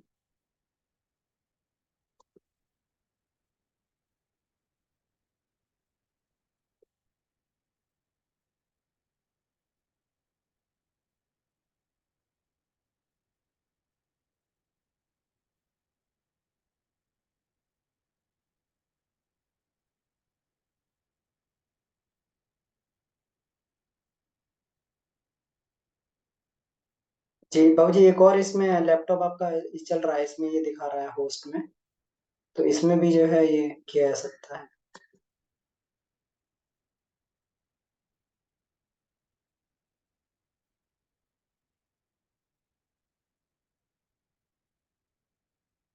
जी दीदी, तब तक हम लोग नेक्स्ट क्वेरी ले लेते हैं।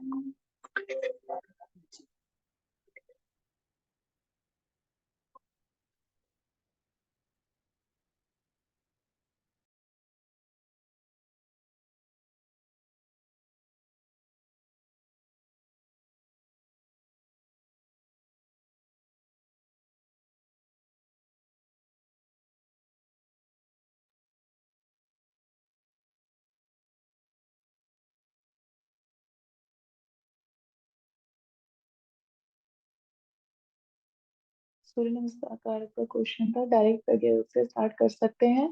अ, बिल्कुल कर सकते हैं, क्योंकि प्रज्ञा योग जो है वो सभी के लिए बहुत फिजिबल सामान्य तरीके से बनाया गया है।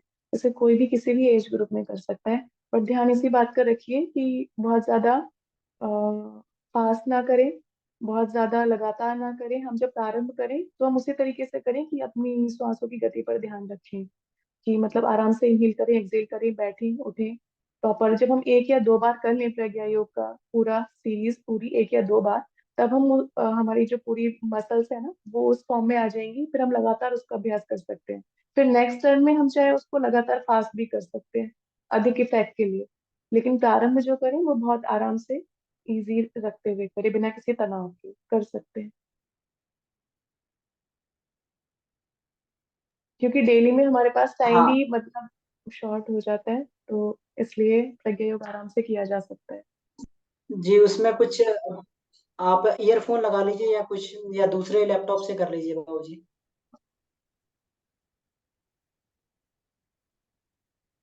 जी जी जी, तो मोबाइल से भी हो सकता है।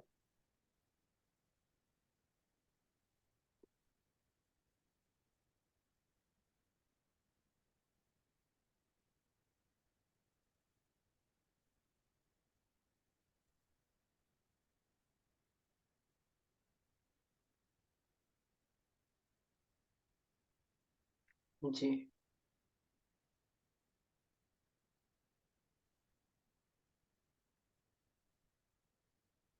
तो दी तब तक कुछ हैंड रेज है, मैं ये कर देता हूँ, अनम्यूट कर देता जी हूँ तब तक बाबू जी के जी जी। ऑडियो। हाँ बिल्कुल। जी बी के पांडे जी हैं। बाबू जी प्रणाम, दीदी प्रणाम, अमिन भैया प्रणाम। गले के हम्म। लिए क्या कौन से आसन किए जा सकते हैं और कितनी बार किए जा सकते हैं? गले में मतलब किस पर्पज से आप प्लीज थोड़ा सा बताइए, कि मतलब कोई ग- प्रॉब्लम है या सामान्य गले पूछ में रहे हैं? गले में खराश रहती है और दिक्कतें जो है, जिसे थोड़ा दर्द होता है हल्का हल्का। गले में कहाँ, मतलब जो खाना निकलते हैं हम, जो हमारा फूड पाइप है उस जगह पे दर्द होता है या हाँ ऊपर की जी जी तरफ? जी, नीचे की तरफ वो जो वो होता है ना, वो रोटी जैसा। अच्छा। हाँ, उसी हाँ के हाँ हाँ नीचे। हाँ। जी खराश सी करती है। जी। हाँ, खराश अ- रहती है। अच्छा अच्छा। तो इसके लिए तो वैसे प्राणायाम काफी इफेक्टिव है, लेकिन अगर हम आसनों में बात करें तो जो भी हमारी स्ट्रेचिंग की है, आसनों से ज्यादा इसमें प्राणायाम इफेक्ट करेगा आपको, क्योंकि खराश अंदर से है ना आपको। तो आप जी खराश के लिए ना ये जो प्राणायाम हम करते हैं, उज्जाई प्राणायाम करते हैं, वो काफी फायदेमंद रहेगा करना। उसका प्रयास धीरे धीरे करेंगे तो वो आपको उसमें लाभ देगा। साथ ही क्या करना है आपको, अगर खराश है तो गर्म पानी वगैरह लेते हैं आप? जी जी। गर्म पानी, हाँ, तो लगातार अगर गर्म पानी लेंगे तो उससे भी आपको काफी रिलीफ मिलेगा। आपने उसका कोई अलग से कोई इन्फेक्शन टॉन्सिल्स वगैरह तो नहीं है जिसके कारण आपको खराश बनी रहती है? वो आप नहीं, एक ऐसा बार। ऐसा तो कुछ नहीं है। जी। तो आपको ना उसमें प्राणायाम काफी लाभकारी रहेंगे करने। तो आप प्राणायाम पे ध्यान दीजिए उसमें। तो हम जो एक करते हैं शीतली प्राणायाम, जिसमें हम टंग निकाल के इनहेल करते हैं। तो ये भी आपने शायद देखा होगा, या क्लासेस में भी देखा होगा, प्राणायाम की जब कक्षा हुई होगी तो उसमें शीतली प्राणायाम और उज्जाई प्राणायाम बताया होगा, तो वो आप करिए गले के लिए। तो ये खराश की जो आप प्रॉब्लम बता रहे हैं ना, वो उसमें लाभ मिलेगा करने से जी काफी। जी। जी। ठीक है जी। ठीक, जी। प्रणाम। प्रणाम। जी, नेक्स्ट इसमें, हाँ, राम आशीष जी, आप अपने आप को अनम्यूट कर लीजिए। हाँ दीदी प्रणाम। प्रणाम। ये कुछ प्राणायाम के बारे में, जैसे अभी आपने शीतली प्राणायाम बताया, कुछ प्राणायाम के बारे में डिटेल बता दीजिए। जी, प्राणायाम तो एक बिल्कुल टॉपिक है ऐसा, जैसे आसन पे हमने आज चर्चा की है, प्राणायाम भी उतना ही विस्तार में है टॉपिक। लेकिन क्या होता है कि हम जो भी हमारी शारीरिक या समस्या मानसिक जैसे भी चीजें होती हैं, उनके अकॉर्डिंग ही हम करते हैं। जैसे जिस प्रॉब्लम में हम आसन करना हमें लाभकारी है, उस प्रॉब्लम में हम आसन पे ध्यान देते हैं। जिन प्रॉब्लम्स में प्राणायाम ज्यादा लाभकारी है, उन प्रॉब्लम पे हम प्राणायाम पे ज्यादा फोकस करते हैं। तो जो प्राणायाम होते हैं वो हम मानसिक, मतलब जितना भी हमने भी पढ़ा होगा, अपने पीछे भी क्लास की होगी, तो उसमें अगर हम डिटेल में गए होंगे तो हमने यही देखा होगा कि प्राणायाम जो है, जो नाड़ी शोधन या अनुलोम विलोम प्राणायाम बताया है, वो हमारी पूरी जो एड़ा पिंगला नाड़ी है उनकी प्यूरिफिकेशन के लिए बताया जाता है। हमारे पूरे मस्तिष्क, हमारे तंत्रिका तंत्र को मजबूती मिले, उसके लिए हम प्राणायाम करते हैं। ये बहुत ही शॉर्ट में डिटेल बता रही हूँ मैं, क्योंकि लॉन्ग में डिटेल अगर प्राणायाम की डेफिनेशन पे जाऊं तो बहुत बहुत ये अलग ही टॉपिक है। तो आप बस इतना देखिए कि प्राणायाम अलग जैसे अलग, जी, अलग अलग जैसे प्रॉब्लम में अलग अलग अभी तरीके से यूज। हाँ हाँ, कुछ बताइए बताइए। दीजिए, या कुछ अभी एक दो भी। प्राणायाम है। हाँ। तो आप, मतलब ये तो अभी तो मुझसे पूछा था कि उनको खराश है गले में, तो गले में खराश के लिए लाभकारी हो सकते हैं उज्जाई प्राणायाम, और जो शीतली प्राणायाम बताया था तो वो शीतली लाभकारी हो प्राणायाम सकते हैं। क्या जाए उसको बता दें। शीतली प्राणायाम। जी। अच्छा। शीतली प्राणायाम हमारी, देखिए शीतली प्राणायाम जब भी अंदर से गले में, या फिर हम थायराइड के भी किसी किसी को इश्यूज होते हैं, उसमें भी किया जा सकता है। इसके लिए अपनी टंग बाहर निकालना है, उसको ट्विस्ट करना है सिलिंड्रिकल,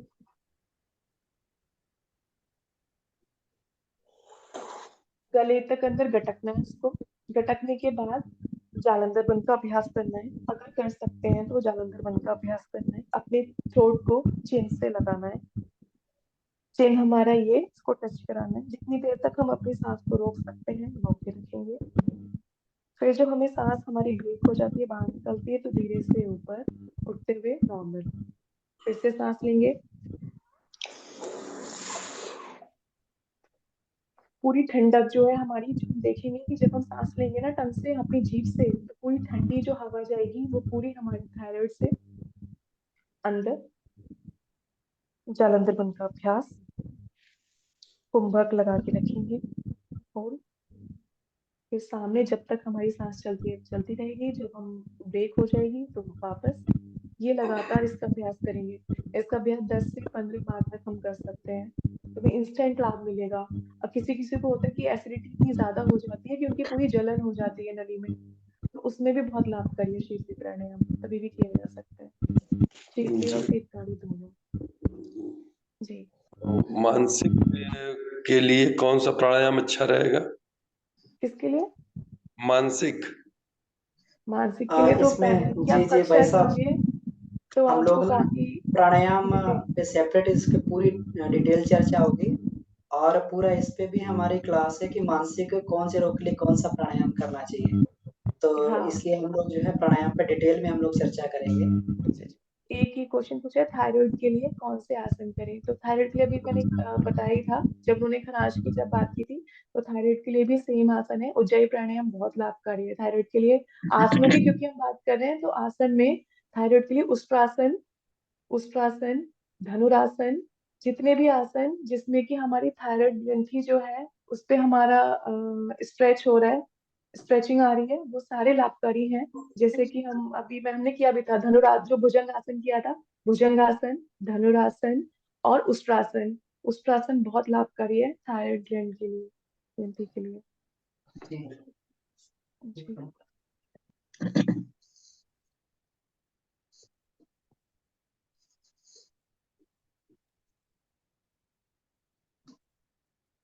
दीदी प्रणाम। प्रणाम। भैया प्रणाम। बाबूजी के चरण स्पर्श। दीदी पूछना ये है कि जैसे शंख प्रक्षालन हम लोग करते हैं तो कितने साल के जी, बच्चे कर सकते हैं? कितने साल के बच्चे कर सकते हैं? जी, जैसे बच्चों को कराया जा सकता है या नहीं? बच्चे, अगर हम बच्चों की बात करें तो 10 साल से ऊपर के बच्चे होने चाहिए शंख प्रक्षालन के लिए। जी, दस बस साल ये से जानना ऊपर। था जी। अगर ऐसा होता है कि बच्चे कभी कभी उनको बहुत ज्यादा प्रॉब्लम है, जैसे कि पेट से रिलेटेड अगर परेशानी है, तो उनको लघु लघु शंख प्रक्षालन में हम कोशिश कर सकते हैं। लेकिन हम करते हैं 10 साल के बाद ही प्रारंभ बच्चों के लिए। जी, 12वां अगर साल चल रहा है तो उसको कराया जा सकता जी, है ना? कराया जा सकता है, कराया जा सकता है। जी धन्यवाद दीदी प्रणाम। जी, बस उसकी क्रिया पे ध्यान रखिएगा, टेक्निक ठीक होनी चाहिए उसकी। जी जी। मतलब आराम है ना, लघु शंख प्रक्षालन है तो बच्चे पे ज्यादा मतलब प्रेशर ना है, आराम से कर पाए, जितना पानी वो पी पा रहा है उतना, मतलब बहुत ज्यादा उसको नहीं करना है। तो धीरे धीरे करेंगे तो 2-3 बार में उनको ठीक हो जाएगा, ठीक हो जाएंगे। अमन जी प्रणाम। जी जी बाबू जी प्रणाम। ये मोबाइल से देखिए इको हो रहा है। हाँ, एक कोई अलग मोबाइल चल रहा है लग रहा है। एक इसको हम हेलो हेलो। जी अब ठीक है बाबू जी, अब सही आ रहा है। अमन जी प्रणाम जी बाबू जी प्रणाम। और प्रगति दी को प्रणाम। बाबूजी चरण स्पर्श।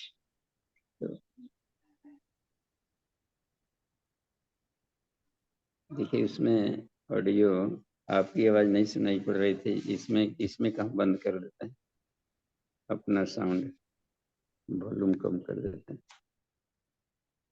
ये क्लियर हुआ? हेलो जी जी, जी बाबू जी। हेलो। आपकी आवाज आ रही है बाबू जी? जी बाबू जी आपकी आवाज आ रही है, हम सुन पा रहे हैं। हेलो। तो ये देखिए कुछ आज डिफॉल्ट हो रहा है, शायद बाबू जी के ऑडियो में कोई मोबाइल से ठीक था तो गूंज रहा था ना। कुछ कुछ इसमें समस्या। हाँ ज्वाइन बाबू जी, ये आपका ये ठीक नहीं है मुझे लग रहा है ना, जिससे आपने कनेक्ट किया हुआ है, हेलो। इसमें ऑडियो में कोई दिक्कत आ रही है। जी बाबू जी ऑडियो में हेलो कुछ हेलो दिक्कत आ रही है, आप पहले वाले से ही ज्वाइन करें वहां से ना, पहले वाले लैपटॉप से। हेलो। जी बाबू जी हम जी सुन पा रहे आवाज आ रही है बाबूजी, आपकी आपकी आवाज आ रही है, क्लियर आ रही है। अच्छा हमारी आवाज पहुंच रही है? ओके। जी जी। आपका की आवाज सुनाई नहीं पड़ रही है। तो चलिए, तो कोई प्रश्न ऐसा है जो कि हमारी जरूरत पड़े? हैं। जी बाबू जी इसमें एक प्रश्न ये भी आया था। हेलो, मुझे सुन पा रहे हैं? दीदी मेरी आवाज आ रही हाँ है? हाँ हाँ। जी जी आ रही है भैया, आपकी आवाज आ रही है। ओके ओके, ठीक है ठीक है।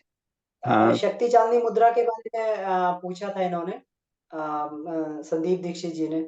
जी, वैसे हमारा वो सेपरेट टॉपिक हम लोग लेंगे, लेकिन फिर भी थोड़ा सा प्रकाश बाबूजी इसमें डाल दीजिए।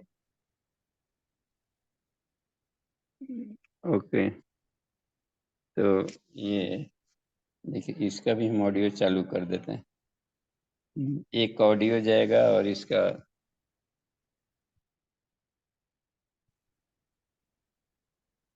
देखिए। हाँ, तो शक्ति चालनी मुद्रा अब आवाज पहुंच रही है ना?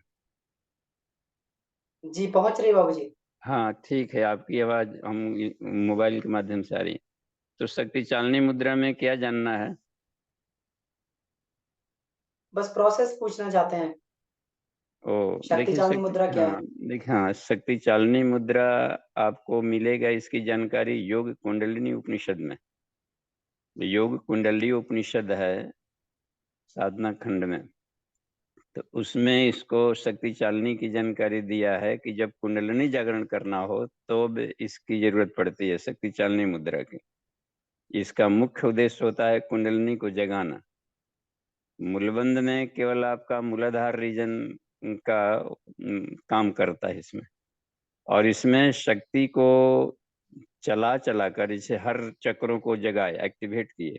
तो पंखुड़ियों को कॉन्ट्रैक्ट रिलैक्स करेंगे तो चक्रों की पंखुड़ियां खुलेगी। इसमें क्रिया करनी होती है मूलबंध, इसका मतलब कि पेरिनियल मसल को कॉन्ट्रैक्टर के ऊपर खींचना, और जो ऊपर वाला है इधर क्रेनियल मसल, इसको भी कॉन्ट्रैक्ट करना। दोनों को एक साथ की जाती। तो नीचे वाला एक्टिवेट होगा तो इस ऊर्जा को ये ऊपर वाला खींचता है। तो अब धीरे धीरे के चक्रों पर 10 राउंड भी किए तो ये फिर सोचे कि वहां की पंखुड़ियां जगी तो वो ऊर्जा उस एरियाज में लाभ दी, और वो चक्र जागृत हुआ। फिर जाकर के उसको चला करके दूसरे वाले चक्र में स्वादिष्ठान में फिर जाए, और क्रिया वही दोनों करें, और ध्यान करें कि स्वादिष्ठान चक्र हमारा खुल रहा है, तो 10 राउंड वहां भी करें तो इससे खुलते जाती है। तो इसको चला चला करके आज्ञा चक्र में ले जाने को शक्ति चालनी कहते हैं। ओके, अमन जी कुछ हुआ जी क्लियर? जी बाबूजी। जी जी बाबूजी, क्लियर हुआ, क्लियर हुआ। हाँ, आज पहली बार यहाँ ट्राई कर रहे हैं ना, इसमें योगा सेंटर में, यहाँ पंचकोश रिसर्च सेंटर में, जी तो इसलिए ट्रायल है। जी जी तो जी कल दो कंप्यूटर ला देंगे। जी ठीक है। जी। इसमें एक और प्रश्न है। हम्म जी। दीदी वाइफ 45 ईयर की हैं, अक्सर डकार की स्थिति में कौन सा आसन उपाय करना चाहिए, खासकर सुबह पानी पीने के बाद में और खाने के बाद में? दीदी इनको डकार की समस्या है। ये राजेश गुप्ता जी हैं हल्द्वानी से, तो उन्होंने प्रश्न पूछा है इनकी पत्नी को। जी, डकार की देखिए समस्या बाबूजी। देखिए, पहले तो ये सुबह में उषा पान के समय में ये स्टी मधु भी ले में मुलहठी, 1 चम्मच मुलहठी ले लिया करें, और उषा पान साथ में कर लें खाली पेट। और रात्रि को सोते समय भी 1 चम्मच मुलहठी कर लें। आंवला मुलहठी दोनों है तो दोनों ले सकते हैं 1 चम्मच, और नहीं तो यदि वो ठंडा का सीजन है तो मुलहठी बढ़िया काम करेगा। तो ये गैस के प्रॉब्लम को सॉल्व करेगा। दूसरी बात कि जब डकार आ रही उसमें, तो कुंभक को प्राणाकर्षण प्राणायाम के साथ में थोड़ा कुंभक को बढ़ावें, तो धीरे धीरे वो रोक लेगा उसको। तो जब खाली पेट हो, जब पानी पी लेने पर गैस बन रहा हो तो नो प्रॉब्लम, लेकिन जब लगे कि अब योगा करनी है, फ्रेश वर होकर आ गए, तब प्राणाकर्षण प्राणायाम के साथ में थोड़ा कुंभक को बढ़ा करके इसको आप ये कर लेंगे, और महामुद्रा की क्रिया से भी ठीक होता है। जी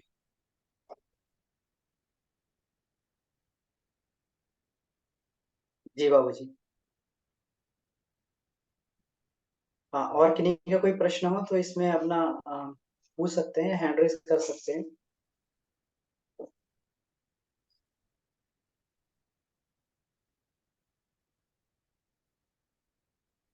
देखिए, एक और प्रगति दी के लिए प्रश्न दिख रहा है उसमें कहीं।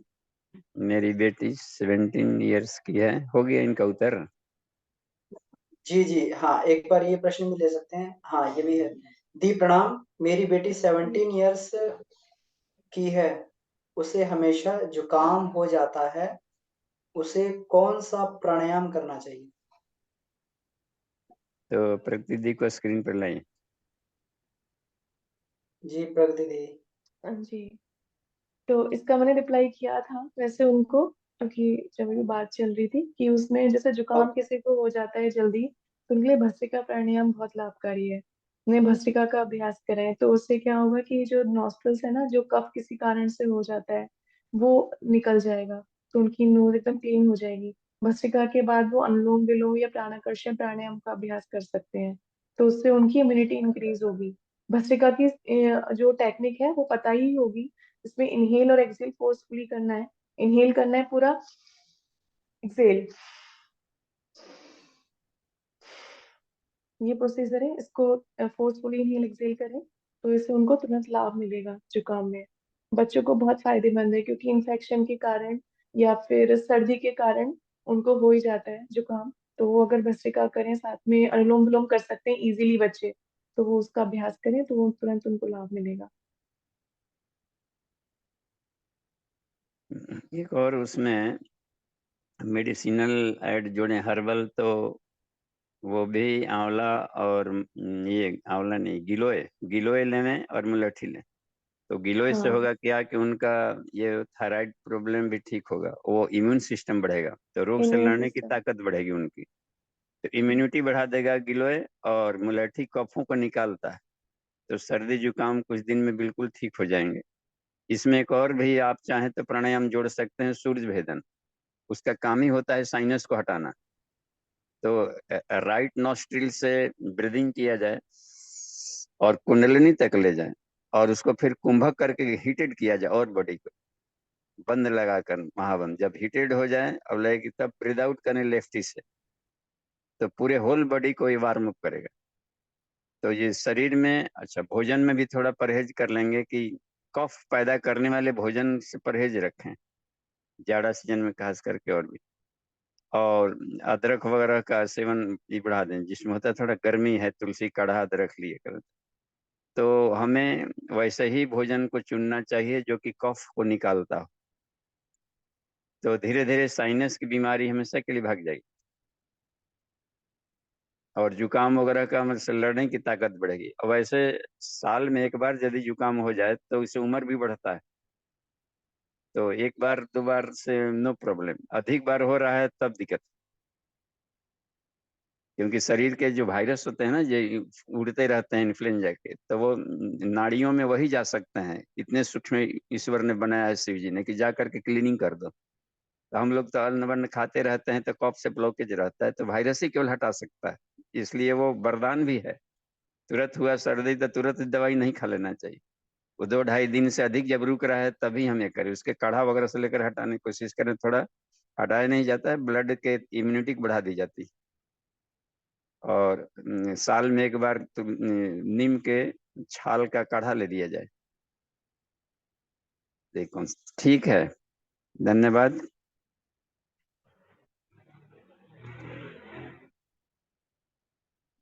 जी, तो इसमें और कोई प्रश्न हो तो अपना हैंड रेज कर सकते हैं या चैट में प्रश्न पूछ सकते हैं।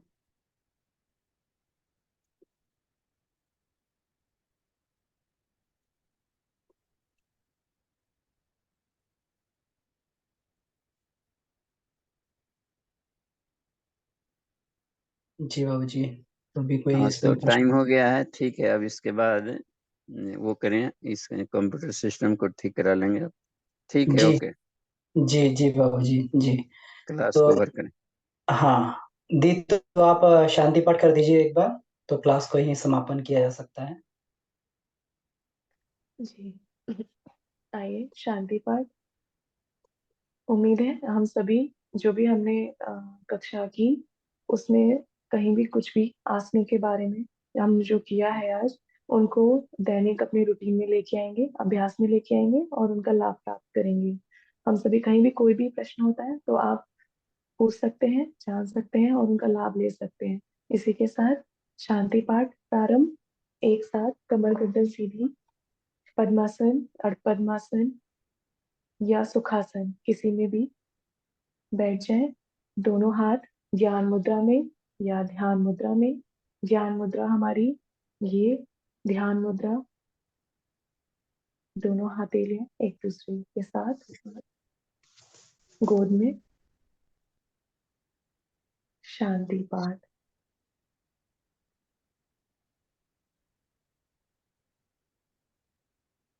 ओम।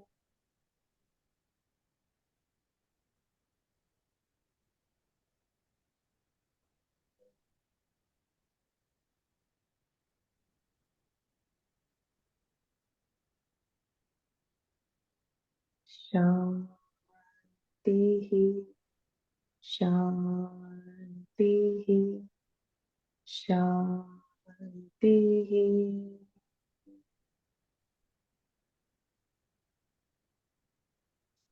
दोनों हथेली को रब करते हुए अपनी आंखों पर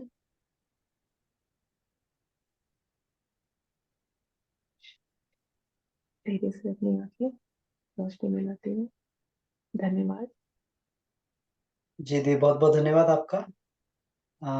आगे भी हमें आपका मार्गदर्शन मिलता रहेगा इसी प्रकार से। इसके लिए बहुत बहुत धन्यवाद। जी सर, धन्यवाद। पार्टिसिपेंट्स को धन्यवाद। बाबूजी को प्रणाम। प्रणाम बाबूजी।